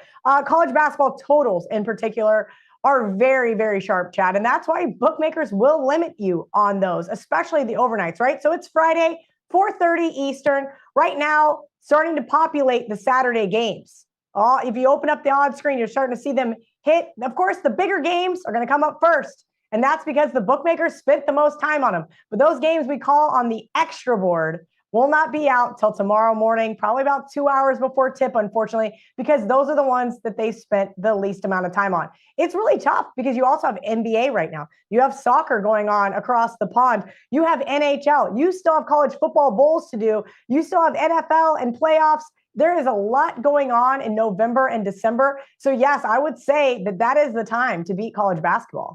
There was a time where online I would bet draws in Russian professional soccer. And I would just please tell me it was during COVID. I would I think it may have been, but Tennessee was one of the first, I feel like, to legalize. So I was in pretty early. But I would just see it. I'm like, I'm going to bet. And I got on a hot streak. And it wasn't just Russian. It was different countries' professional leagues. Is there anything you won't bet? That you look at the sport or what it is, like, you know what, I'm not going to touch this. I'm not going that far down. Oh, no. No, not at all. If I can win money gambling, I'm going to do it. If I have an edge, right? I probably shouldn't tell this story, but I'm going to tell it anyway. And they can mute my mic if they want to. We love those stories.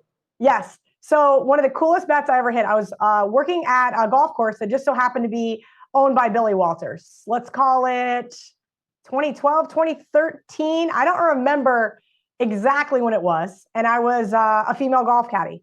And I had a group of customers. And one was a big Notre Dame donor. And he said, hey, I know who the next Pope's going to be. And I said, you know who the next Pope's going to be? I said, I'm pretty sure I can bet that. So I go on my phone and I look, and there it is. And I got pretty good odds on two guys. He said, okay, it's either this guy or this guy. And they were both plus money. And I was able to get a dime down on each. And to this day, it is the coolest bet that I've ever been able to make, Chad. And that is because I got inside information. I literally had inside information. So if somebody has inside information on Nicaraguan table tennis, I'm going to bet it. And that is why you go to Kelly Stewart for gambling information, because sometimes she might know who the next Pope is going to be. I know who our next guest is going to be. We're going to talk a little more sports betting coming up. This is Hot Mic.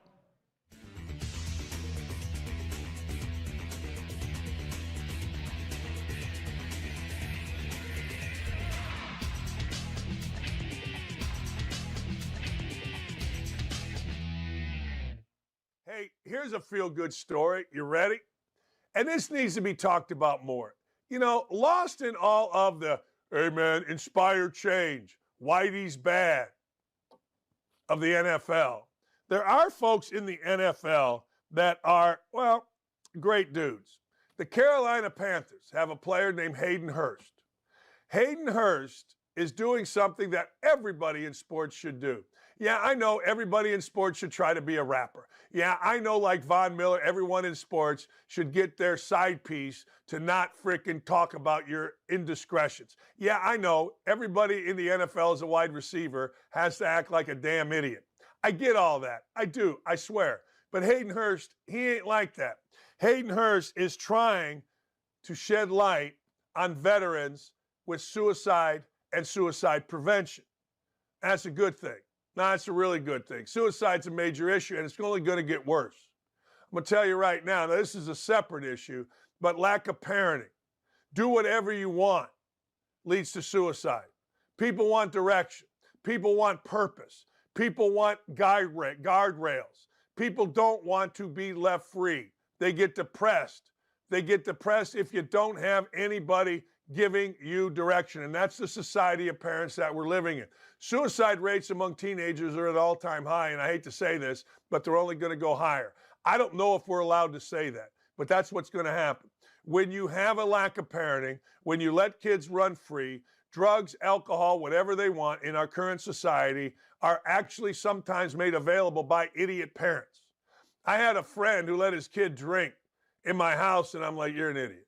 I love him. It's one of my best friends, but you're an idiot. It ain't cool. It ain't smart. It ain't fun. It's stupid. I can't even imagine my kids asking me to do that in our house. But anyway, that's parenting. That's where parenting is headed. But when you go overseas and you are in a war, and that war involves killing, you killing somebody, you seeing devastation, you seeing what a bomb can do to a town, the horrific things that our veterans have seen and had to do. Of course, that comes home with you. What do you think you do? You flip a switch, you come home, and you never think about it. Hell, I think about things that I did 10 years ago that weren't even bad. 20 years ago. Like, why did I do that? That's stupid. I mean, the only perfect people, as we know, are writers, media guys. They're the only ones. They're the only ones that are absolutely perfect. even when they have affairs, even when they do stupid stuff, they write it off as, well, I was figuring life out. We, as the rest of us, don't have that same grace. And veterans come home and they're like, oh, man. Can you imagine? Let me just give you a scenario. Let's just say you are in charge of taking a hill and you and your guys gunned down 50 people. You think that just leaves you? You think that just goes away when you come back to a nation that hates you, that doesn't respect you, that doesn't help you, that treats illegal immigrants better than you? Hell no.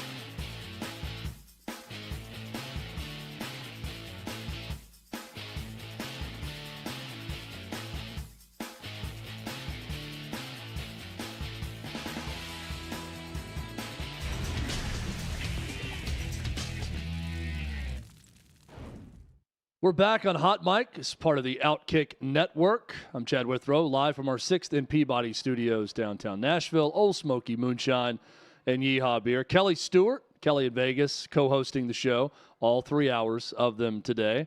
And we're joined by one of the most successful professional gamblers in the world, and he's someone from right here in Nashville. Tim Barker is on with us right now. At Tim Barker Bets is where you can follow him across social media. He's even wearing the old school throwback Oilers ball cap with the Titans on with us right now. Tim, how are you, man? Hey, how you doing? Thanks for having me, guys.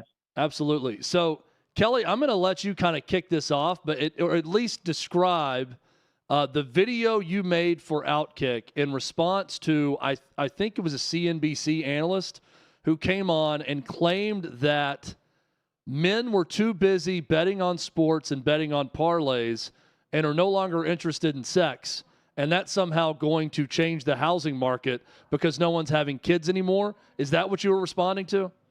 So actually, I don't think it responds to anybody in our age group. I think she was responding to those under the age of 30. And we've known that this is going to be a problem.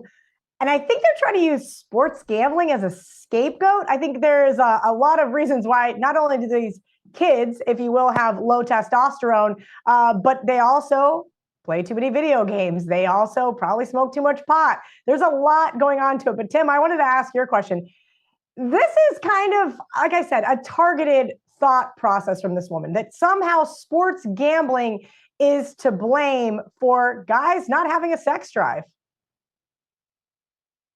Yeah, I can tell you, I think they are definitely targeting the degenerate group of guys that possibly in their mid to late 20s that probably don't even have the income to be doing some of the things that they're doing. And unfortunately, that gets overlapped into kind of the stereotype that, you know, every guy that gambles becomes a degenerate, gets down on himself, loses his self-esteem, you know, has income issues, different things, and then ends up, you know, having other issues attached to that, like low sex drive or other issues in their life that are a result and consequence of that. So I think that's probably where they're going with that.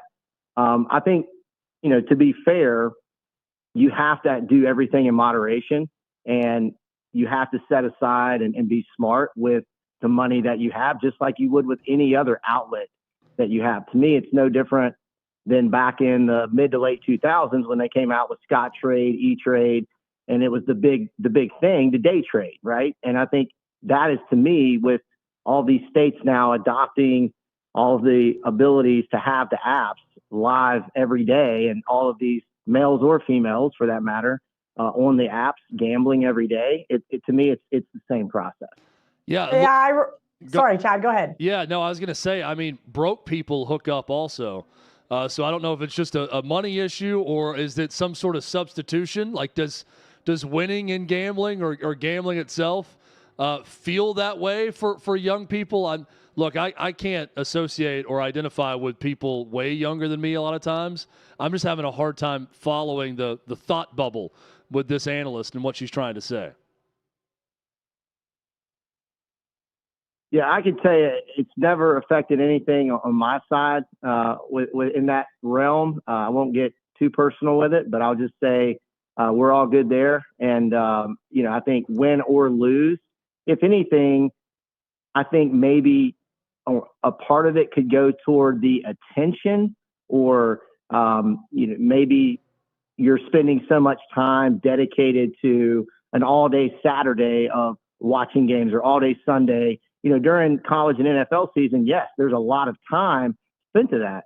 But I can also tell you many stories of where you incorporate social events and incorporate other things for the gambling aspect that I think bring people together and allow for great events and social environments that kind of predicate more toward that versus away from it. So I can't really say either way for everyone, but for my own personal experience, that's what I would say.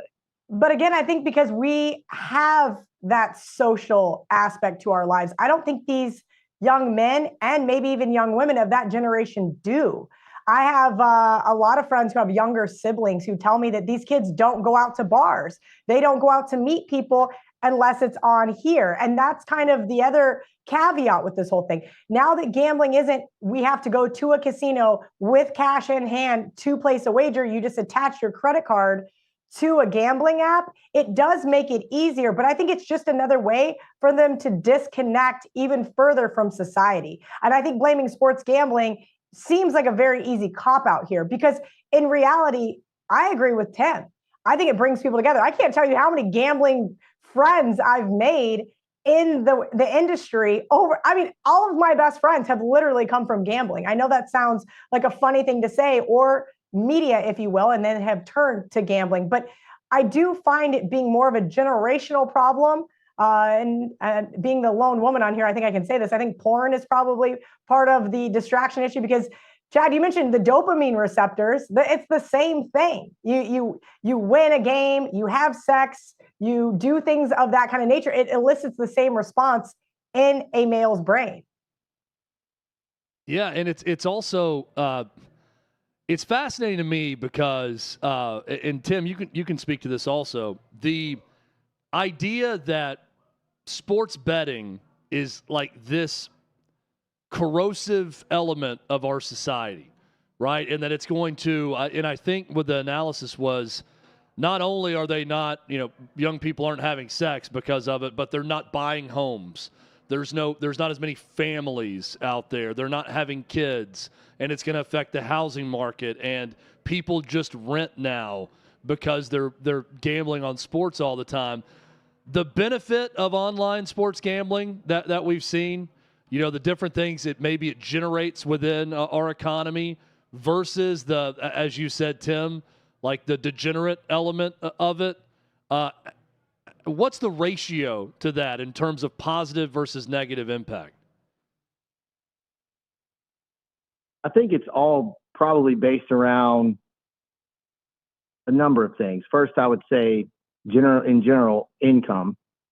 Second, their intention behind it. And then thirdly, the ability to, like any other potential addictive behavior, turn it on and turn it off.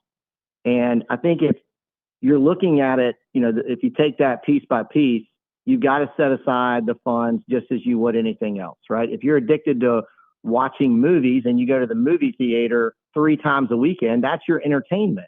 If gambling's your entertainment and you're just playing $30, $40, 10-team lottery parlays, that's one thing. If you're spending too much money that you don't really have, then it becomes an obsession. It becomes chasing after it. Then you kind of dive into that degenerate, part of it that's not good and never seen as a positive thing at all. And that's where folks, need help and all the facets we can get into that. But the biggest thing I'll say is, regardless of any of that, part of what I teach and what I try to encourage other people is to treat it as a business, as you would anything else. like you would the stock market. Look at it, study it. Don't just bet a game to bet it. Don't bet the popular game just to bet it, but do your homework, figure out what it is you want to do, and use it as another income stream. And then if you realize you're just not that good at it, or you don't have the knack for it, then find something else, or just use it purely as entertainment value and play your lottery parlays. And like Kelly said, watch with your friends, bring it, use it to bring people together. And like she said, I mean, a lot of my friends now and things I do events with are built around that. And so I think if anything, as long as it's done in moderation and done for the right reasons, it's a great way to bring people together. Tim, how much work goes into being one of the most successful sports gamblers on the planet? What's your routine day like? Did we lose him? Oh, there he is. Can you see me? I cannot, Good? but we can hear you, so go ahead. Okay, 1 second. I'm not sure what happened. You can just talk. It's fine, too. We can just hear you. Everybody can look at Kelly while we listen to you. Okay, good deal. No, so the biggest thing is I think you have to wake up every day and look at all the lines, look at all the potential games, look at all the ways that you can benefit from where Vegas missed. For instance, tomorrow, there are over 50, 60 college basketball games. There's also NBA games. There's also, other, FBS stuff going on with the playoffs. Figure out where you can find the most value where Vegas may have missed. Start with that, right? So there's that many college basketball games. You've got to think that Vegas is not going to be spot on with over-unders and spreads accordingly with every single game. So start with that. Then look at something like FBS where you might have an in, you might know something about one of these teams. Last year, Incarnate Word, for instance, I'd watched them crazy enough 3 times during the year between YouTube and highlights and different things. And I knew their quarterback was insane. So I took the over and Incarnate Word. I hit both. A lot of people would have never known that, right? So you have to study it. You have to eat, sleep, and breathe it. And then I think a lot of it now with the in-game lines and all of the ability to watch a game, see a trend, know the way a game's going to go. Georgia, Alabama last week, I'll give you an example. A lot of people saw that first drive from Georgia and thought, oh, man, Georgia's going to blow them out. I had people in group text, Georgia's going to win by three touchdowns. I saw it the other way from the beginning. I took Alabama +6 early in the week. I took them again. And then after Georgia scored, I took a money line +480, right? So you sometimes can see a game going one way and you have to stick with your gut and your initial reaction. So the in-game capacity has now changed a lot of it, sometimes for the good, sometimes for the bad. Oregon, Washington didn't work out for me because I thought, hey, Oregon comes back, they get up. There's no way they're going to give up this lead. It didn't work out for me. Georgia, Alabama, I made up for it, right, with sticking with my gut. So I think that's where the new age way of all of the different things you can bet in game constantly, literally 24/7, have changed a lot of the way that you have to go about it. Tim Barker, one of the most successful professional sports bettors in the world. You can follow him at Tim Barker Bets, has been our guest. We have people asking online, Tim, if you're at a Rooms to Go right now with that backdrop, which I found very funny with all the couches behind you. Did you buy this with your gambling winnings, this warehouse you're in right now, this showroom? This is one of my furniture locations that I own in North Carolina. There you go. So TDF Furniture, yeah. There we go. Got the plug for it in and everything. I love it. It just shows you the housing market isn't doomed with gambling. That's right. People are still buying furniture, whether they're renting or buying. They need that furniture in their apartment or their home. Tim, we appreciate you, man. Thanks for hopping on with us. Thanks, guys. Tim Barker, at Tim Barker Bets, if you want to follow him there. I'm fascinated by this analysis, and I like the reel you put out in the video, Kelly. I think it boils down to young people live in a virtual world, not in a real world, and they grew up with it. And I'm of a generation, you are too, that it's like half of my life has been a part of the online world. I didn't have an email address until college, as an example. And then the back half has been social media, a lot more things virtually as opposed to reality. And Kids today aren't living in reality. They're living virtually.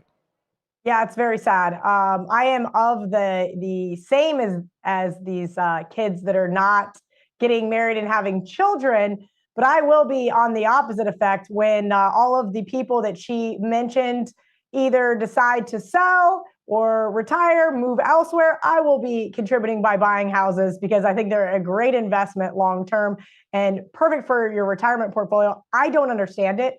I mean, I have a niece that's only 11 years younger than me, and I have tried to have conversations about it and say, hey, what are we doing here? Like, why aren't we taking advantage of these low interest rates? And now here we are with interest rates significantly higher, and now everybody's spooked to buy. In reality, those kids were never going to buy to begin with. I think they have maybe commitment issues. I mean, hell, we can't even get them to watch a 90-second Instagram reel all the way through. Former Navy quarterback Keenan Reynolds will join us from Boston as we get ready for America's game. That's next. This is Hot Mic across the OutKick Network. What you're experiencing is the bold taste of a Southern legend. Old Smoky Moonshine and Whiskey. Authentic Tennessee mountain-style spirits. We believe in crafting flavors that were born from tradition but defy expectation. And pioneering a new experience with every sip. Because if it doesn't do this, it ain't this. Old Smoky Moonshine and Whiskey. Come on.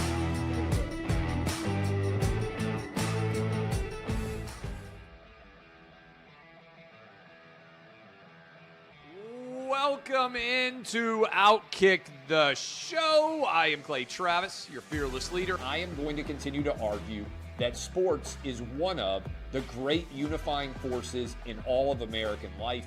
ESPN is a sinking ship. Democrats are now the party of the white, woke college graduate.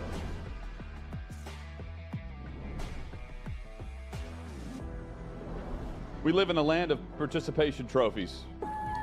You gotta lean into the turns. You really gotta lean into the turns. When Leah Thomas walked in that first day, it got silent, and every girl was uncomfortable. Very difficult to go back-to-back years in the NFL with the number 1 overall pick. Is it fair for people to be upset with Barbie? I've been out of LA long enough to have forgotten that libs, no matter how ridiculous the scenario, are gonna live.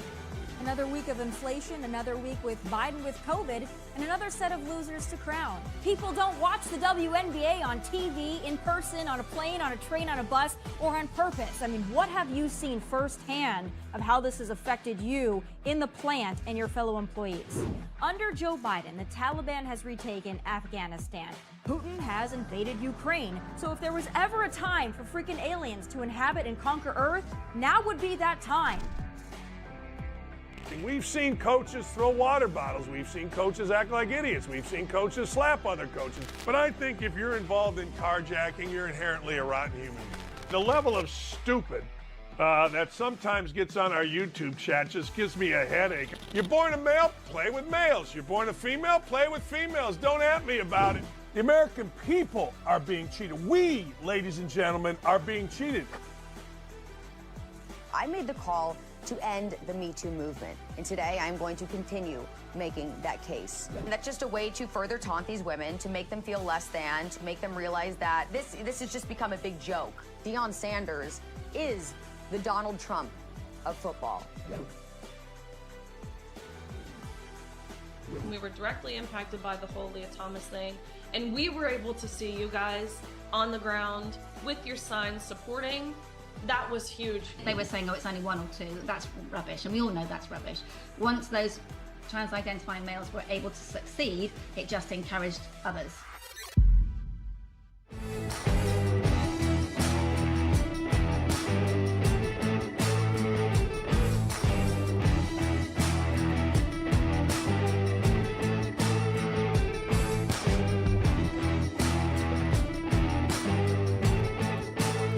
Old Smoky Moonshine and Whiskey. The bold taste of a Southern legend.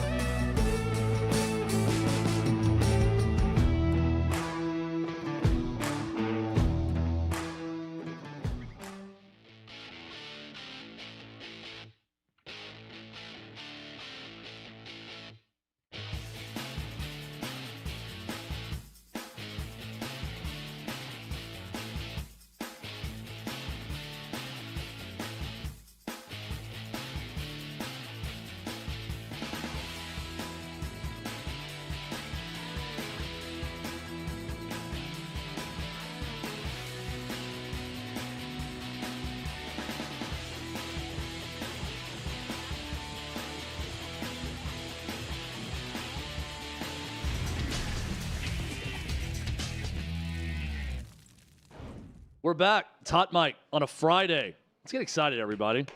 Weekend is here. We got 1 hour left in the show. 3 hours. Kelly Stewart, our co-host today, was not happy when she heard she had to co-host a 3-hour show, but she's done a terrific job. She joins us right now from Florida. I'm in downtown Nashville at the 6th and Peabody Studios with Old Smoky Moonshine and Yeehaw Beer.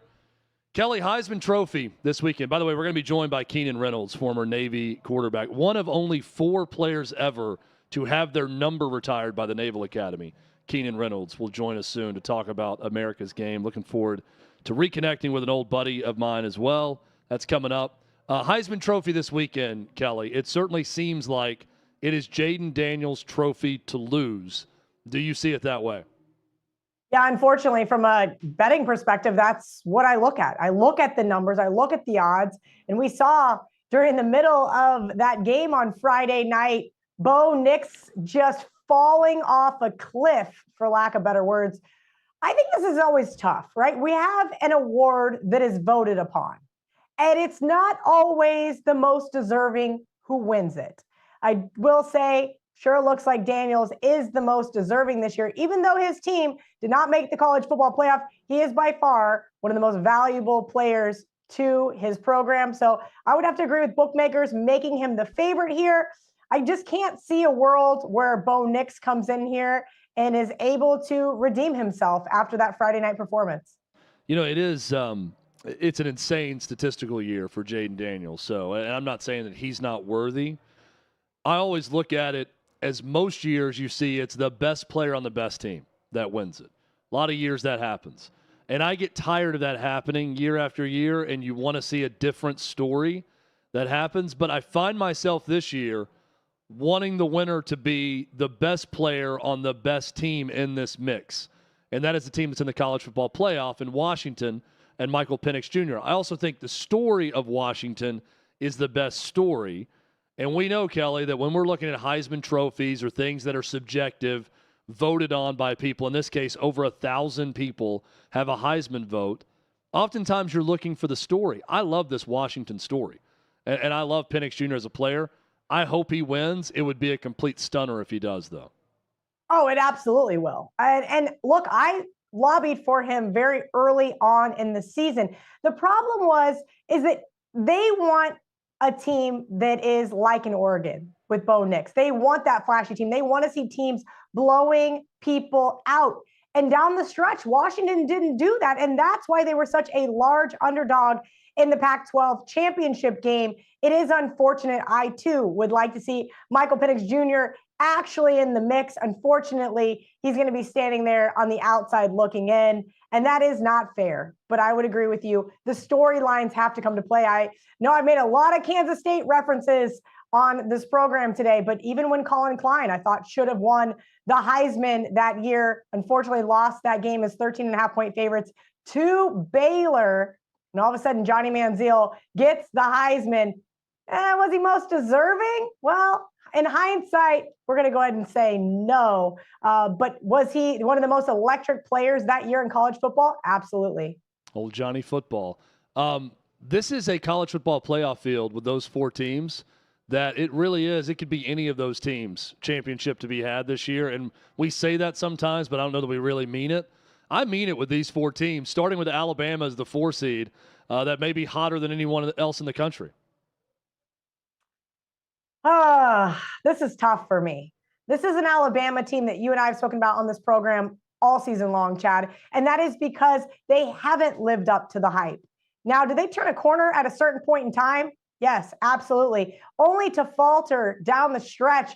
Probably should have lost to Auburn, albeit a knockout, drag-out rivalry game. So you never want to fault a team for that. But as it sits right now, Michigan just a very slight favorite.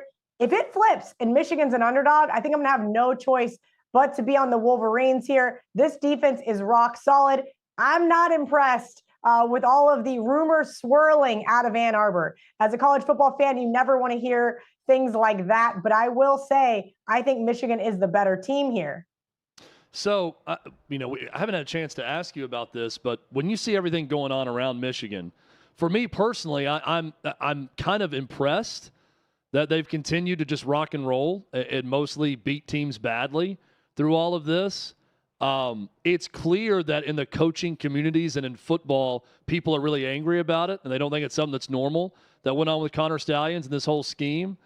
What do you think about Michigan? Is it a worthy villain of college football right now? When you look at them, do you kind of shrug your shoulders and not care as much? Just personally, sports fan in you, what do you think when you see this whole Michigan story and now them being the number 1 overall seed? If you look behind me, every single one of these books is about sports. I could not probably be a bigger sports fan. I think integrity plays a big role in all of that. But as somebody who has seen plenty of other schools get away with everything under the sun with a slap on the wrist, some get, basically the death sentence, as they used to call it, and others, things get pushed aside. It is unfortunate. Do I need to educate myself more about what's going on in Michigan? I absolutely do. The big reason why I haven't, Chad, is because I have to save some of my my passion for things that really matter to me. And me going after the Michigan Wolverine team and how it stands today, I just can't muster up the energy. It is frustrating. I know that other coaches in the Big Ten have been very vocal about it, and you would like to see some sort of justice, whether it's clearing Harbaugh's name or whether it's sanctions come into play. Yeah, I'm curious to see what happens in the future. But not only that, Jim Harbaugh and the chances that he stays in college football and comes back to Michigan. I know that there's an extension that's on the table apparently for him. But Kelly, I look at that and I feel like he was already frustrated with the NCAA process on the whole deal with the recruiting violations during COVID-19, all that stuff. And I thought he was on his way out the door then. And then all the Connor Stallion stuff happens, and I'm thinking he's definitely gone now. But on the flip side, I look at the loyalty that Michigan fans, players, alumni, everyone have showed him through all of this. That has been a self-inflicted wound from that program, and yet they've given him all the grace in the world, largely because he's undefeated and playing for a national championship. But I wonder if he's even going to stick around to see what happens with the NCAA. One, I don't think he's going to stick around. And I kind of don't blame him. Whether this is a witch hunt or whether he's guilty, I think he's gone. But I will say, you're right. The Michigan fans that I know, one of the companies I own part of, every single one of the guys is from Michigan. And boy, do I love to rouse them up anytime you see a tweet or any of the new information that drops, because boy, are they passionate. And you're absolutely right, Chad. It's because they're winning. Things get pushed aside when you're winning. You said that at the very start of today's show about Sean McDermott, that all of a sudden this is coming to light. Why? Because his team is 6-6. How hard is it to start to project what's going to happen with bowl games? In fact, we're going to get Keenan Reynolds set up right now. Well, I'm going to ask you that question coming back after Keenan, Kelly. This is one of my favorite games every year, America's game, Army-Navy. It's one that I've loved since I was a kid. My dad served in the Navy, so I was always on the Navy side in this game. I feel like if you're an American, you pick a side, whether you have family that was Army or Navy, whether you served, you pick a side, whether it's just, hey, I like the color of this uniform as a kid. I think it's so cool that this is a game that gets its own spotlight on a Saturday by itself with no other big games being played. I like that it is an American tradition when we talk about Army-Navy. And I like the fact that many years, neither team is really playing for anything other than to beat Army or beat Navy. And there's a lot to be said about that. I think it's super cool. I think the march on the field is one of the best traditions in all of sports. I've attended 3 of these games. I would say if you haven't, make it a bucket list item for you to go to one of these games. It is so, so cool to see the pageantry around all this and see young men and women that are very gifted, either athletically, academically, in a lot of different ways, that decide, you know what I'm going to do? I'm going to go work my butt off at a service academy for 4 years, get a degree from there, get an appointment to that first and foremost. You're writing your senators to get an appointment. There's a big process that takes place to get not a scholarship, you get appointed to one of these academies, and then to go and serve and then serve some more. And in many cases, they become lifelong military. So cool to see this, something to be celebrated every year. I've recommended it many times, but a Civil War by John Feinstein, one of the best sports books ever. And it details the Army-Navy game. I think in 1995 was the year that they detailed that game. And it goes back into the backstory of the families, the coaches involved, how much it means to each team. Really, really terrific read. Go and read that. That's required reading before you watch the Army-Navy game. I don't expect you to read it overnight or anything, but at some point, pick that book up. Good stocking stuffer. Read it, love it, and you're going to love this game as much as I do. Now, I didn't play in this game. I've watched it from the sidelines. That's the best I can say about it. We're going to talk momentarily to someone who has played in this game, played in it very well, and played in it all 4 years at his time at the Naval Academy. So can't wait for that conversation. It's also a different year in that no Ken Niumatalolo in this game for Navy. He's become a fixture on the sideline for Navy, was a fixture for years, did a great job leading that program. I was honestly surprised. He was a guy that his name would come up for a lot of jobs outside of Navy, and he never took any of them. I think he flirted with the idea of BYU at one point, but never left. So when that stopped, I was surprised that when his name and other jobs stopped, I was surprised that he ended up getting sort of let go at Navy or resigned after a tough season and a tough year. So surprised about that. New coach there. Todd Monken still doing a great job at Army. Excited to watch this game tomorrow. Elements may not be great. I know the East Coast can be bad on the NFL Sunday as well. And Keenan Reynolds is on with us right now. Keenan Reynolds is one of only 4 players to have his number retired at the United States Naval Academy. Roger Staubach, Joe Bellino, Napoleon McCollum, and Keenan Reynolds, former Navy quarterback, on with us right now. Keenan, appreciate you hopping on with us, man. I know you've been on Radio Row up in Boston getting ready for this game. How are you? I'm doing fantastic. It's been a great day. Lots to talk about the game, about past games. I mean, the atmosphere here is crazy. Everywhere I go, the game is everywhere. It's just an amazing time. Keenan, you're from here in Nashville, where this show originates out of. Played your high school ball at Goodpasture. You had options coming out of high school, and you chose to go play at Navy and serve your country. Why Navy? Well, number one, you go to an institution like the Naval Academy where you get world-class education. You get to serve your country, like you said. You get to play big-time football. Like the Army-Navy game is as big as it gets. I don't think there's really an atmosphere, maybe the Super Bowl, that even competes with it. And then you get to go out and play despite all, what you've been told about being undersized. You get to play against the Ohio States, the Notre Dames, those big-time games. I mean, it was just a unique combination that, I don't think you can replicate in many other places. Did you, I'm curious, this time of year, when you get close to this game and you're in the city now, it's about to happen, can you feel it? Can you feel something rising up within you that you think, man, I wish I was out there playing right now, because this is such a special time of year where it is the unique showcase game of America that there's not competition around you guys on this one Saturday? Right now it's all good vibes. Everybody's hanging out, having drinks, having a good time. You got the gala of the night. People feeling good. But as soon as we wake up tomorrow morning, that's when it's going to get real serious. So it ain't quite hit yet, but it's on the way.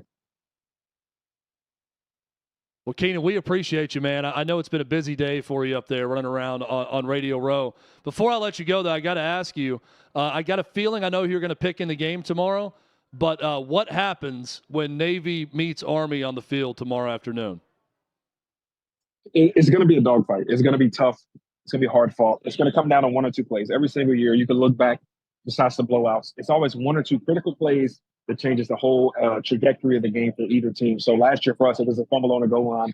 Who knows what it'll be with this year? But really, the team that's the most detail-oriented and focused is usually the team that comes out with the victory. Do you like what Coach Newberry's doing? You were a Ken Niumatalolo guy while you were there. Do you like the direction he has things headed right now? Yeah, I think Coach Newberry is an amazing person. I got a chance to get to know him over the last couple of years. Not super close. Obviously, I didn't play for him, but I've talked to him several times. I think he's a great leader and a great person to have kind of running the point there. And then, you still have some of the coaches that I played with there as well. So the culture is still intact. I'm really excited for what they're trying to build and what they, what we can do in the AAC. I'm going to be diehard for life no matter who's at the point, so it doesn't matter. Keenan Reynolds, one of the greats all time, Navy quarterback from 2012 to 2015, one of 4 players to have his number retired at that fine institution. Keenan, appreciate it, man. I know you're busy today. Thanks for hopping on with us for a little bit. Appreciate you guys. Thanks so much.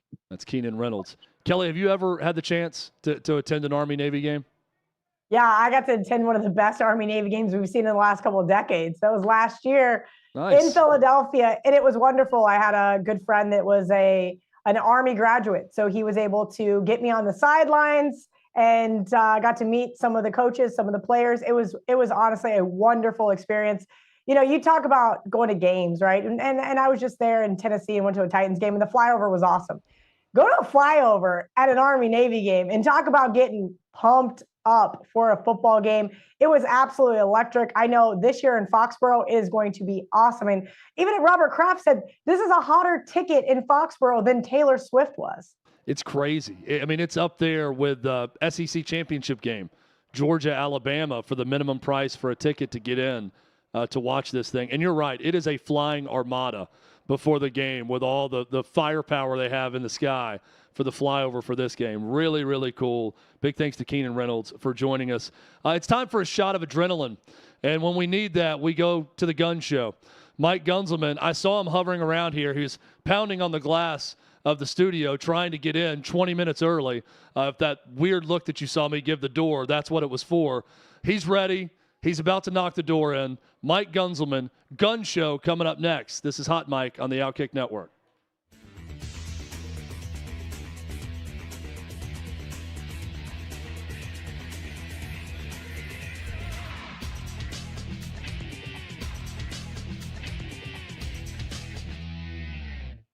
Hey, here's a feel-good story. You ready?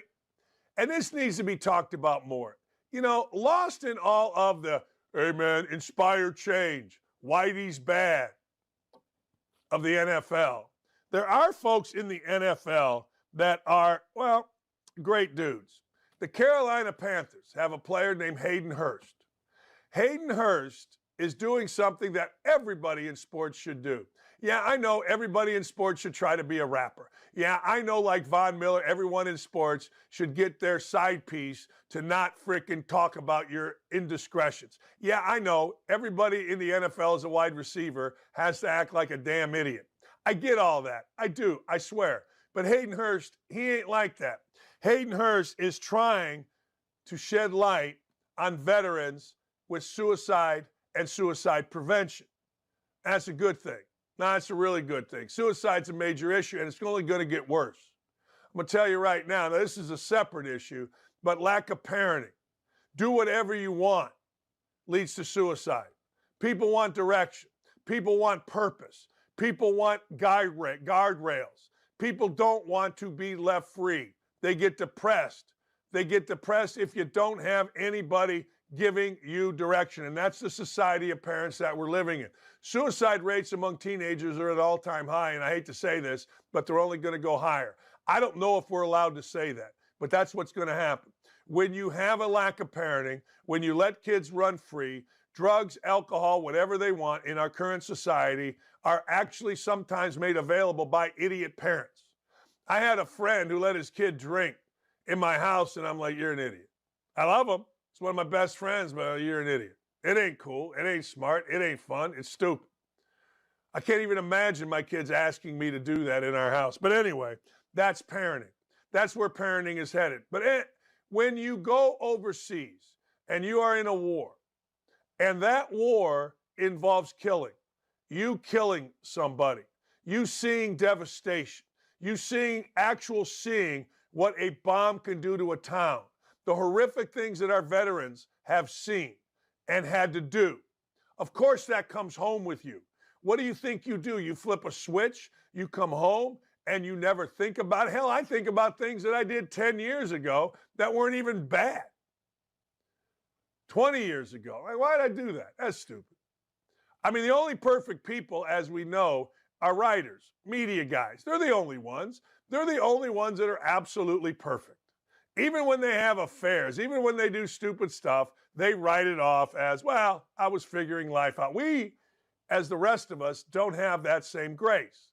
And veterans come home and they're like, oh, man. Can you imagine Let me just give you a scenario.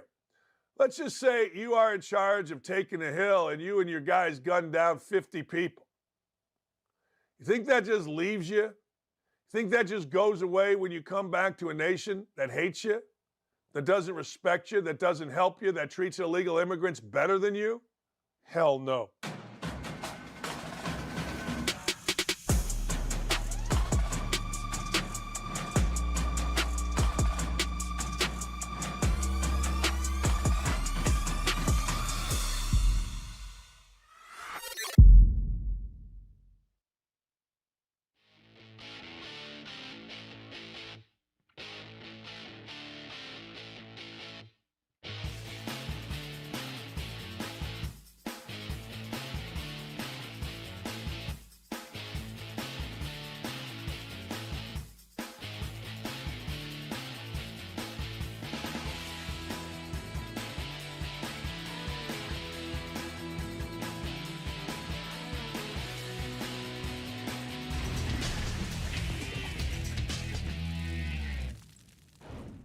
We're back on Hot Mic across the OutKick network on this fine Friday. I'm Chad Withrow. Kelly Stewart, Kelly in Vegas with us.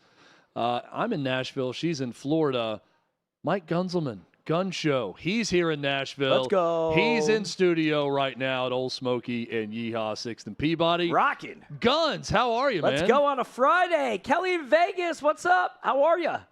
What's up, Guns? I actually laughed because I've always just known you as Guns, never knew you as Mike or Gunzelman.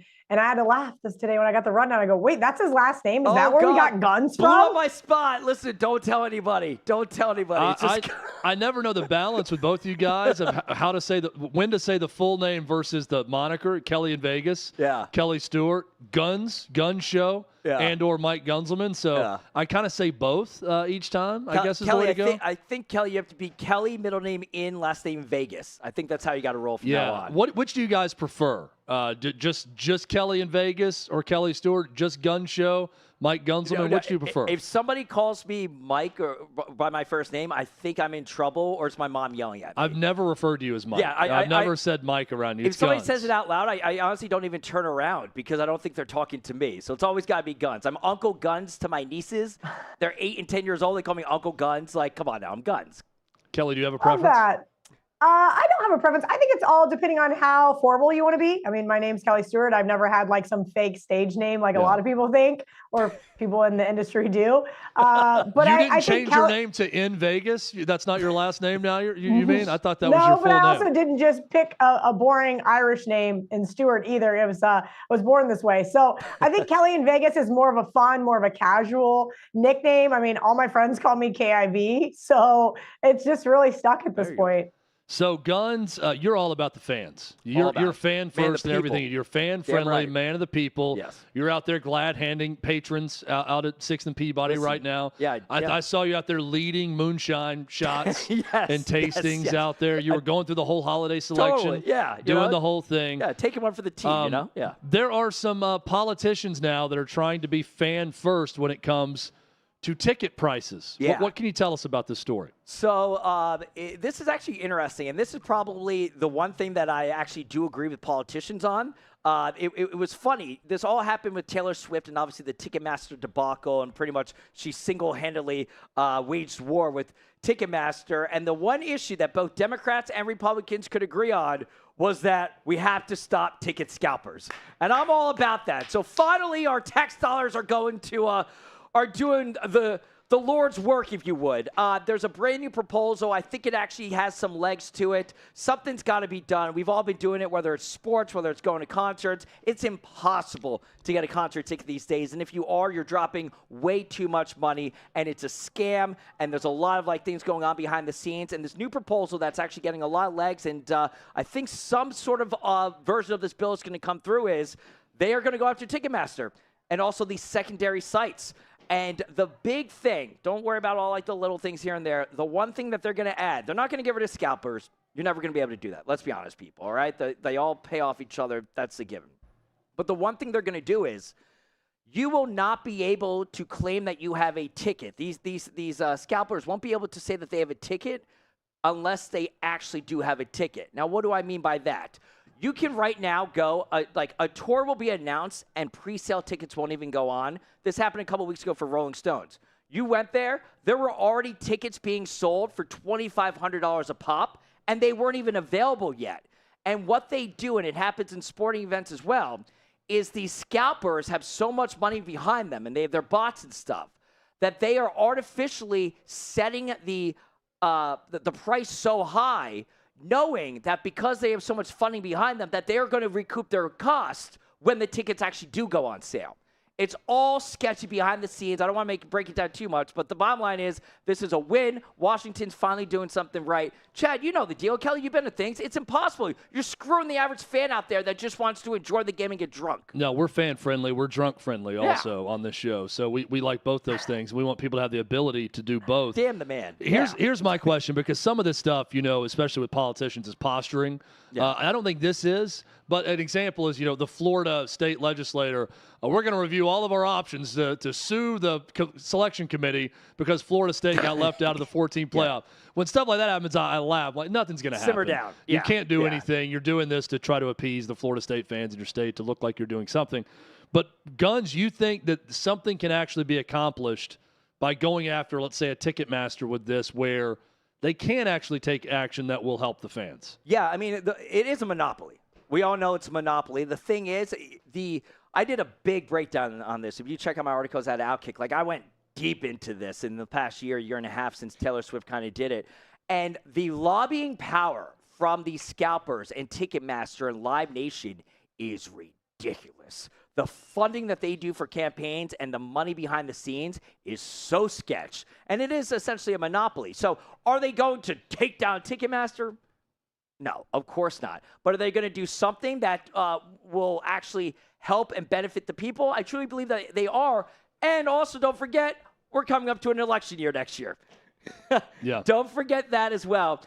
Something needs to be done. They can, AOC can be like this. I'm going to break that. You're not breaking down anything, AOC. But what they can do is at least adapt it here so that the average person is not getting screwed as much as they used to be. That's the bottom line. People that think, oh, yeah, Live Nation's going to disband after this. Shut up. You're lying. But they are telling the truth that something will come out of this for the people. Hopefully something happens. We're pro-people on this, so hopefully I just want to go to the game. I just want to go to the game. You know what I mean? Yeah, and not spend $1,000 where you don't have to. I hate going to a game and all the fans are up in the top because nobody can afford the tickets on the bottom. Right. So here's item number 2 with Guns today. Would the New York Yankees attract better free agents if they dropped their facial hair policy? So when I read this, first off, I think it's one of the truly cool things left in sports that's so old school that you have to shave if you're a New York Yankee and you can't wear your hair too long.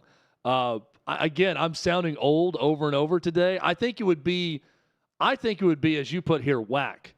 I think it'd be whack if every team did this, right? But because just one team does it, there's something so classic about it that I kind of like it. But you argue that maybe someone is so attached to their facial hair that they wouldn't sign even for more money with the New York Yankees because of that? No. I don't argue that. Okay. Cameron Maybin, former Yankee, tweeted that out just yesterday, and he caused a war right now. And you're right, it's between the elders and the younger generation. Now, I'm part of that younger generation. I'm a diehard Yankee fan. I think he's wrong. If you're not going to go to the 27-time World Series New York Yankees because you like your beard, then don't even come here. All right? Like, come on now. Granted, we haven't won since 2009. It's been a minute. I'm not happy about that aspect. But he believes, and he there's been some stories about David Price from the Rays said publicly that he wouldn't come to the Yankees because of their no facial hair policy. Brian Wilson that ended up at the Giants, he didn't come because he publicly said that. Sure, you might have some instances, but I agree with you. You're the New York Yankees. You have a higher standard here. I went to Catholic school my whole life. I didn't enjoy wearing a uniform, but I knew what the rules were when you get there. If you don't want to come to the Bronx because you're scared about your freaking beard, then in fairness, Guns, beard is makeup for men. I mean, we haven't seen a lot of these guys and how bad they actually look without facial hair. That'd be like OutKick saying, all right, you can come to the show, but you can't have hair extensions or wear makeup. I don't know if I would want to put myself out there like that. Beards are the ultimate. That's a great point, Kelly. Yeah, I feel like beards are the ultimate cover-up for guys that, like, I see That's guys. true, yeah. I've never had a beard, so this is what you see is what you get. You don't know what I look like sans beard because I've never had the beard. But I do fear what some guys that you've only known with a beard when they shave. My dad had a mustache, still does his whole life. Shaved it when I was like 8 years old one time. I had PTSD when I saw him without a mustache. Freaked me out, did not like it. I remember like the morning that he appeared cooking breakfast without a mustache. It's seared into my brain to this day how weird it looked and how bad it looked. And then he grew it back and never shaved it again.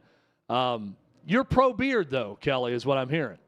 Well, my dad always had facial hair and a beard. And I remember coming home from kindergarten one day and thinking there was a stranger, because that's what they teach you in kindergarten. There's a stranger in my house and just screaming. And of course, he's hysterically laughing at his 5-year-old, like, relax, you crazy person. And I'm like, I don't know who you are, because I had never seen him without facial hair my entire life, or at least not up into that point in time. And it is interesting. I'm not necessarily pro facial hair or against. I think you wear whatever you want. But yeah, I kind of agree with you on the Yankees. Keep it old school. Everybody's got their rules. It is what it is. If that's the rule that they put in place, then and you want to go play there, that's how you have to play. I don't know what else to say. It's one of the last forms of tradition that are still going on. Everything is evolving here these days, at least for the Yankees. Think about it. They're one of the only two teams that don't have any names on the back of their jerseys. Okay, I think that's rad. They refuse to do that. And then they also, this policy. Now, listen, is it cool? Is it hip? Of course not. But it does set you to a higher standard. I'm a traditionalist to an elder to an extent. I think I'm on board with this one still. Let's not be like everybody else. We don't need to be. Cool is in the eye of the beholder, because I find this to be very cool that they still do this. Do a lot of girls tell you that? Is it growing up? Yeah. I mean, that was always my line. Like, I know you think I'm not cool, but I'm telling you right now, there's someone out there who thinks I'm very cool. Very diplomatic answer by you, Kelly, on the beard question too. With two guys without a beard. Oh yeah, just whatever you want. I don't really care one way or the other. Good save by you. Could you land a plane? This has been a divisive question this week, Guns. Explain the genesis of this question. So it's an article that went viral. We covered it on OutKick as well. And it revolves around the fact that if a plane was going to go down, could you, as a passenger, be able to land it? All right? That's like the essence of it. Now, people like... I don't think you can, people, all right? You want to know why? Because I've played my share of video games, and if I'm crashing my video game controller and it's much easier than a full plane board, I don't know that. Listen, if we're going down, am I going to try to land the plane? Of course. But do I have faith in anybody on this program right now or in this studio landing an airplane for us? Absolutely not. I'll be at the bar cart if that's happening. I mean, do you get like the assistance of air traffic control? Is there someone that you're talking? Is radio also cut off? We spoke about this on the fade, Chad, and Clay said you get to put on the headset and you get to have somebody walk you through it. So they're like, this third button from the left, switch that up, and at the same time pull back. There's no way. There's absolutely no way. And also, I don't do well in panic situations. Okay, like I'll never forget my first time live on air, and somebody asked me a question that I wasn't prepared for when I had all of the things in my brain already ready to say, and I just absolutely panicked in my soul. And that would be what would be happening if I had to land an airplane. And I would think most women would agree. But if you actually pull up the data in that article, men are far more confident in their ability to land an airplane. Yeah, we're so full of it. That does we not are shock so me. full of it. That part doesn't surprise me at all. It was over 50% of men. Yeah. I think overall 30% of just humans said that they could. See, my answer would be kind of right in the middle. I feel like if I had total assistance from air traffic control, I could get the thing on the ground without blowing it up, but it would not be without incident. Right. Like, it would be a very rough and bad. I'm not landing the thing perfectly. Like, we're going to lose a wheel. We're going to slide off of the Lose runway. a wheel. No, you're going to do a lot more than lose a wheel. Well, that's what I'm saying. Like, something bad's going to happen to the poles, plane. some trees, you're clipping them. I don't think I would kill everyone on the plane. Oh, but I okay. don't think it would be without incident. I'm getting sweaty sitting in my home office just even at the idea of this. As somebody who doesn't like to fly, I cannot even fathom being in this type of situation. I'll see you at the bar cart. We'll be at the back of the plane if Chad's handling it. Certain people in chaos and when there's crisis, they rush in to try to help people. I'd be the one rushing into the cockpit to try to land it.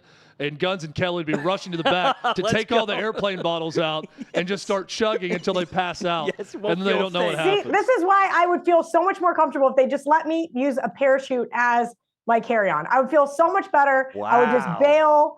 It would be great. Fight or flight. Fight or flight. Yes. And I'm getting out. I fight. You guys fly back to get all the airplane bottles. That's so good. It's a good debate. It's definitely a fun debate. Clay believes he could. Is that right, Kelly? Yes, of course he does. Shocker. Clay knew he could land a plane. Clay. Listen, Thanks, Clay. Here, in Clay's defense, Clay is very intelligent. I think Clay also is smart enough to understand that he's not capable of doing it and would follow directions very, very well. Right? I also think that certain men that choose the fight versus the flight, it's something inherent within inside of you as a protector. I think Clay, being a father, being the provider for his household, all of these things inherently has that within his being. I would feel confident that Clay could follow the directions well enough to possibly not kill everybody on the airplane. There you have it. Clay's not killing anybody. He's landing the plane. We landed the plane with guns Good successfully. luck with everybody flying this weekend, by the way. Terrific gun show appearance. I'm getting on an airplane in 2 weeks to head to Nashville, and I'm already terrified. We'll see you then. What you're experiencing is the bold taste of a Southern legend. Old Smoky Moonshine and Whiskey. Authentic Tennessee mountain-style spirits. We believe in crafting flavors that were born from tradition but defy expectation. And pioneering a new experience with every sip. Because if it doesn't do this, it ain't this. Old Smoky Moonshine and Whiskey. Come on.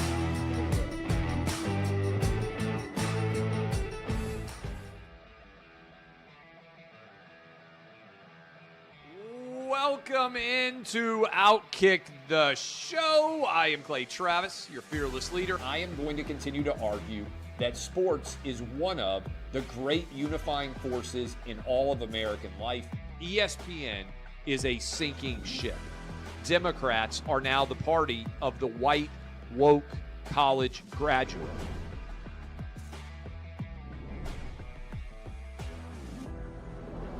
We live in a land of participation trophies. You gotta lean into the turns. You really gotta lean into the turns. When Leah Thomas walked in that first day, it got silent, and every girl was uncomfortable. Very difficult to go back-to-back years in the NFL with the #1 overall pick. Is it fair for people to be upset with Barbie? I've been out of LA long enough to have forgotten that libs, no matter how ridiculous the scenario, are gonna lib. Another week of inflation, another week with Biden with COVID, and another set of losers to crown. People don't watch the WNBA on TV, in person, on a plane, on a train, on a bus, or on purpose. I mean, what have you seen firsthand of how this has affected you in the plant and your fellow employees? Under Joe Biden, the Taliban has retaken Afghanistan. Putin has invaded Ukraine. So if there was ever a time for freaking aliens to inhabit and conquer Earth, now would be that time. We've seen coaches throw water bottles. We've seen coaches act like idiots. We've seen coaches slap other coaches. But I think if you're involved in carjacking, you're inherently a rotten human being. The level of stupid that sometimes gets on our YouTube chat just gives me a headache. You're born a male, play with males. You're born a female, play with females. Don't at me about it. The American people are being cheated. We, ladies and gentlemen, are being cheated. I made the call to end the Me Too movement. And today I'm going to continue making that case. And that's just a way to further taunt these women, to make them feel less than, to make them realize that this has just become a big joke. Deion Sanders is the Donald Trump of football. We were directly impacted by the whole Leah Thomas thing, and we were able to see you guys on the ground with your signs supporting. That was huge. They were saying, oh, it's only one or two. That's rubbish, and we all know that's rubbish. Once those trans-identifying males were able to succeed, it just encouraged others.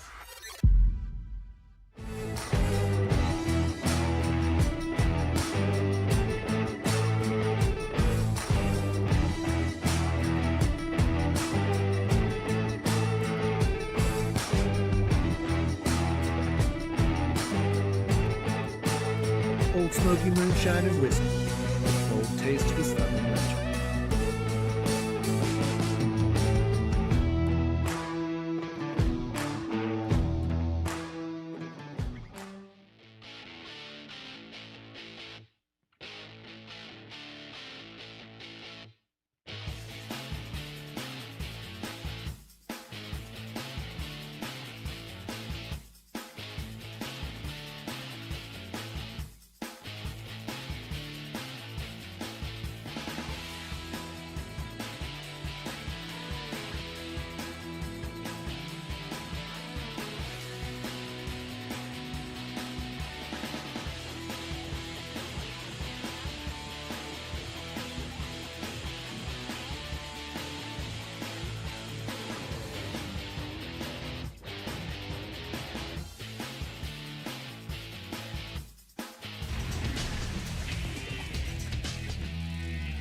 We're back on Hot Mic across the OutKick network. It's been a fun Friday here on the show. I think it's flown by, but I host a show every day. We got to ask our special guest co-host, Kelly Stewart, Kelly in Vegas, whether or not these 3 hours have flown by. Kelly, we've made it to the final segment of the show. How fast has it gone? It's actually gone very fast. It's been a long time since I've done a long form show because, as I mentioned earlier, the kids, they got about this much of an attention span. So I'm so used to doing 90-second TikToks that 3 hours seem like an eternity. But thanks to you, it just flew by. And for the kids, we'll take this 3-hour show and we're going to divvy it out into 45-second increments all over the place. So that's smart. I love that. That's smart thinking for the kids. You got to do it both ways this day and age, and that's what we'll be doing. We got to go a certain way with Pick Your Poison with Davey Hudson. Unfortunately, we have to choose one of these options, a weekly feature here on the show. Davey Hudson on with us right now. Davey, the floor is yours. Thank you, Chad. And like you mentioned, you never are going to get any good options here. And NFL, I know college, it's we got the playoffs and some bowl games coming up, but right now all the focus is on the NFL. And last night I was surprised we had a game that actually had some offense, and you know, with Bill Belichick, his time coming to an end, you know, there's going to be some openings in the NFL head coaching ranks. But our first Pick Your Poison, that's my coach. You're having to tie yourself to one guy that will lead your franchise. And your franchise can be whichever franchise you choose. But your options are Josh McDaniels, recently fired, Frank Reich, recently fired, and Brandon Staley, soon to be fired. That's great. By the way, I think you sent us a text last night, Davey. The over hit in the first half. It by did. Halftime It of did. that game? I didn't touch this one. I was glad, but yeah, what was about to be a historic total in the world of the NFL.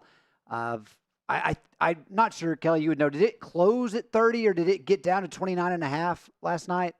It actually got ticked back up right before kick. I saw even a 30.5, 31. And that's because everybody said, okay, don't overreact too much. Granted, I didn't touch the game with a 10-foot pole, but that's because, like our guest Timothy said, just because it's on primetime doesn't mean you have to bet it. So, Kelly, you got to take one. Brandon Staley, Josh McDaniels, Frank Reich. Who are you going with? I'll give you first pick. I just had to Google because I was like, I got to go with Frank, right? Like, he has a Super Bowl, doesn't he? No, but he played in 4 of them. This is a horrible grouping. I don't know how Brandon Staley still has a job. It's definitely not Josh McDaniels. I can tell you that much. So it's Frank Reich by default. Man, this is tough. I'd probably go. I'm going Josh McDaniels. I'll go in ascending order. Josh McDaniels is last on this list. Okay, he's third. I'm going to go Frank Reich second. Shockingly, I'm going Brandon Staley as my guy solely because I kind of like the fight that he showed with the reporter in that press conference. I'd never even heard his voice up until that press conference. And when he got into it with him after the Packers game, and he's like, hey, my defense isn't the problem today. That wasn't the problem on the field today. And I kind of liked it. So give me Brandon Staley by absolute default on a list of very bad options, which means that it was a good question from Davey. Yeah, it's just, I look at those options. I'm stunned. Again, the retread thing in the world of the NFL continues to shock me, but people keep doing it. So I don't know. We might see Brandon Staley get another head coaching job before it's all said and done after he gets fired. I think Frank Reich is ready to retire. He's at least got that contract. He can sell off into the sunset. Think about Frank Reich getting that deal with the Panthers and being bad, but shockingly getting fired mid-season, season one, and then getting that buyout after failing. I mean, he is failing upwards at this point. Is someone else going to give him another job? So he was replaced by Jeff Saturday, right, at his previous job. It's crazy to think about guys getting paid for being bad. People talk about it, but being the head coach of the Carolina Panthers is the best gig in the NFL. You get a lot of money for doing nothing. No. Because our next one, we're shifting off of sports, and it's just a life question. Life? You would have to live with this. And so I'm curious which one you would choose. Would you rather always have BO and not know it, or always smell BO on everyone else? It's a tough one. Kelly, you want me to take this one first while you contemplate? Or do you want to go I think first? I already have the answer. I think I'd rather have BO. It's just like you're just in La La Land. You don't realize you smell bad. That sucks for everybody else. But if you have to smell everybody else, I mean, we're talking like hundreds of thousands of people you run into every single month. Like I go to airports all the time. Like I would probably vomit in public if I had to smell other people's BO all the time. Well, I would definitely lose weight because I wouldn't want to eat as much if all I smelled was BO on everyone. So that would probably help with the diet, help with the arteries, everything else. I think that might help my health, actually. Look, in 5th grade, I was voted most courteous at Glayville Elementary School. So being the courteous guy that I am, I would rather not be the smelly guy. In the movie Big Daddy, the teacher had to talk with Adam Sandler about how his boy was the smelly one in class and how you never want to be the smelly one in class. I wouldn't want to be the smelly one in class. So I'd rather smell the BO and not be the one that has it, being the courteous guy that I am. I was trying to think, what were the words that Rob Schneider was trying to read? He got fish, pony, and then it was hip hop anonymous. Yes. And he's like, this guy classic. can't even read. It's not fair. You gave him the easy ones. He can't even read. Oh, it's so good. Great film. I'm glad you brought that up. It's always a fun trip down memory lane for the 90s Sandler films. But, guys, I guess just shifting gears. I know, Kelly, you're not a fan of the word I'm about to bring up, and that's a lock. But when you're looking at this weekend's matchups, what is your NFL moneymaker lock? Yeah, we don't use L-bombs in my profession. I think it's tacky. I think it's grossly overused. And also, it does not promote good bankroll management. You do use blood bank guarantee on your show, though. No, I'm saying your show uses it with your co-host. Somebody else on my show uses it. You will never hear me say those types of words ever. That being said, since Davey put a prop bet in the chat, and I've started doing some work with a couple of fantasy companies that have you utilize prop bets every day, I've gotten pretty sharp at some of these. So I'm going to take a very square one, though, and that is Dak Prescott over 280.5 passing yards against the Philadelphia Eagles secondary. He should absolutely exploit Brock Purdy. 310 last weekend. Look, the Eagles are one of those teams, they beat up on mediocre, subpar teams. We've talked about this when I gave out Dallas as my best bet. I like having things that correlate to one another. I like the over in that game. I like Dallas in that game. So why not make it the trifecta here and say that Dak is going to have himself a day against the Eagles? I'm going to do something I'm probably going to live to regret. I'm going to fade Kelly on this one. I'm going the opposite. I've liked this Lions team all year. They've been good to me when I've decided to bet on them. -3 in Chicago against the Bears. Give me the Lions to get it done. I'm going to take the Lions -3 in that game. Kelly, I know you like the Bears in this one, right? Well, in fairness, I did take Bears plus 3.5. So three and a half, much different bets. Now, if you like the Lions, you absolutely should not lay more than 3. And if you like the Bears, the only acceptable bet there is 3.5. Though I do think the Bears are going to win this game. And I don't usually brag about this Bears team, but that defense, second to the Denver Broncos, is the most improved over the last 6 weeks. Are you enjoying the NFL like you do most years when you watch this year? That's been a constant debate on this show with offenses. It's an awful product. What are we talking about here? I have never enjoyed the NFL. I enjoyed the NFL in 1996 when the Broncos won the Super Bowl. 1997. I don't really remember. I was a little kid then. It was 97 and 98. Yeah, 97 98. That sounds right. So, and then in 2015, Super Bowl 50, that is when I enjoyed the NFL, okay? This product that they have put on the field that is an entire ref show from start to finish has gotten so bad. Thank goodness people on social media have realized this. I've only been screaming it from the mountaintops for the last decade. I think seeing these backup quarterbacks and only having about 10 guys who probably should be NFL quarterbacks out there, it has kind of gotten a little preposterous. We'll see if Roger Goodell cannot make some moves here, but adding one more game to the slate only made it worse. Interesting you bring up the ref show. Go ahead, Dave. Yeah, well, speaking of the ref show, well, Chad, I'll let you go first and I'll come back in on that. Well, so we always talk about the coming apocalypse of something, right? This is going to be the death of this sport. Mark Cuban argued, the hog gets its fattest right before the slaughter. And maybe the NFL and football is getting too fat for their own good, and they're going to get slaughtered. He's now come back and said, years after saying that, I was wrong. They continue to get more and more popular and make more and more money. But whether it be CTE and concussions, that's going to pull people away from the sport. They're going to stop playing. Athletes, the athleticism of the sport will be worse. And then it's quarterback play. Maybe that's going to be the death of the sport. I am now convinced that the true apocalypse of football will take place because of the stripes. I think there will be a crisis of officiating. It's not going to get any better. This is the best of the best in the NFL. It is the best of the best, and they suck. College football is even worse with officiating. High school football, Kelly, you know this. High school football, they're going to play games on Wednesday and Thursday night because there's not enough people that are willing to do it, that are willing to go out and get yelled at by parents and fans and players for no pay. And I understand that. I wouldn't want to do it either. That is going to be the coming crisis in football. Kelly, do you ever follow trends with certain officials? Absolutely. Okay. Have you heard the one? Especially in the NBA. Okay. Like with Chris Paul and Scott Foster. Yeah, yep. That's a good one. I'd read the other day that Clete Blakeman, Ron Torbert, Brad Allen, and Scott Green, if they're in non-primetime games, I think over the last 4 years, their overs in those games have hit it like a 72% rate. Wow. That is not something I can confirm right now without actually looking at the data, but I have heard the similar things. There was a notable referee who was not in attendance in the Philadelphia game on Sunday, and there was some rumors swirling that maybe that's why Philadelphia finally got brought back down to earth. I don't really believe in one game sample sizes, but you tell me those 4 guys, and we're looking over the history of 5, 6, 7 seasons. Yeah, I wouldn't be surprised to see it not be an anomaly. You bring up Philly. My money maker lock is that A.J. Brown anytime touchdown score odds are at plus 125 on that one.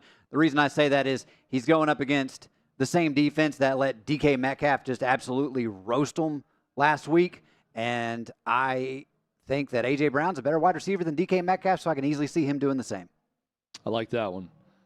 I also laugh to at fans that say, "Oh, you're just complaining," when a fan complains about the officiating, but yet then you look at their social media and all they do is complain about the officiating overall. Refs have never been worse, but don't spot this one mistake and complain that your team, lost because of the officiating. Davey, thank you so much. Pick Your Poison was terrific this week. We appreciate you and all your good work throughout the week. Kelly, first time co-hosting with me, 3-hour show. Give me the honest assessment of how you think the show went today. We made it. That's all that I can say is we made it across the finish line, and I cannot wait to do it again next week. No big gaffes. I don't think we have to apologize like Sean McDermott. There were no jokes that were made that we're going to apologize about later. not getting canceled from this, I would definitely call that a success.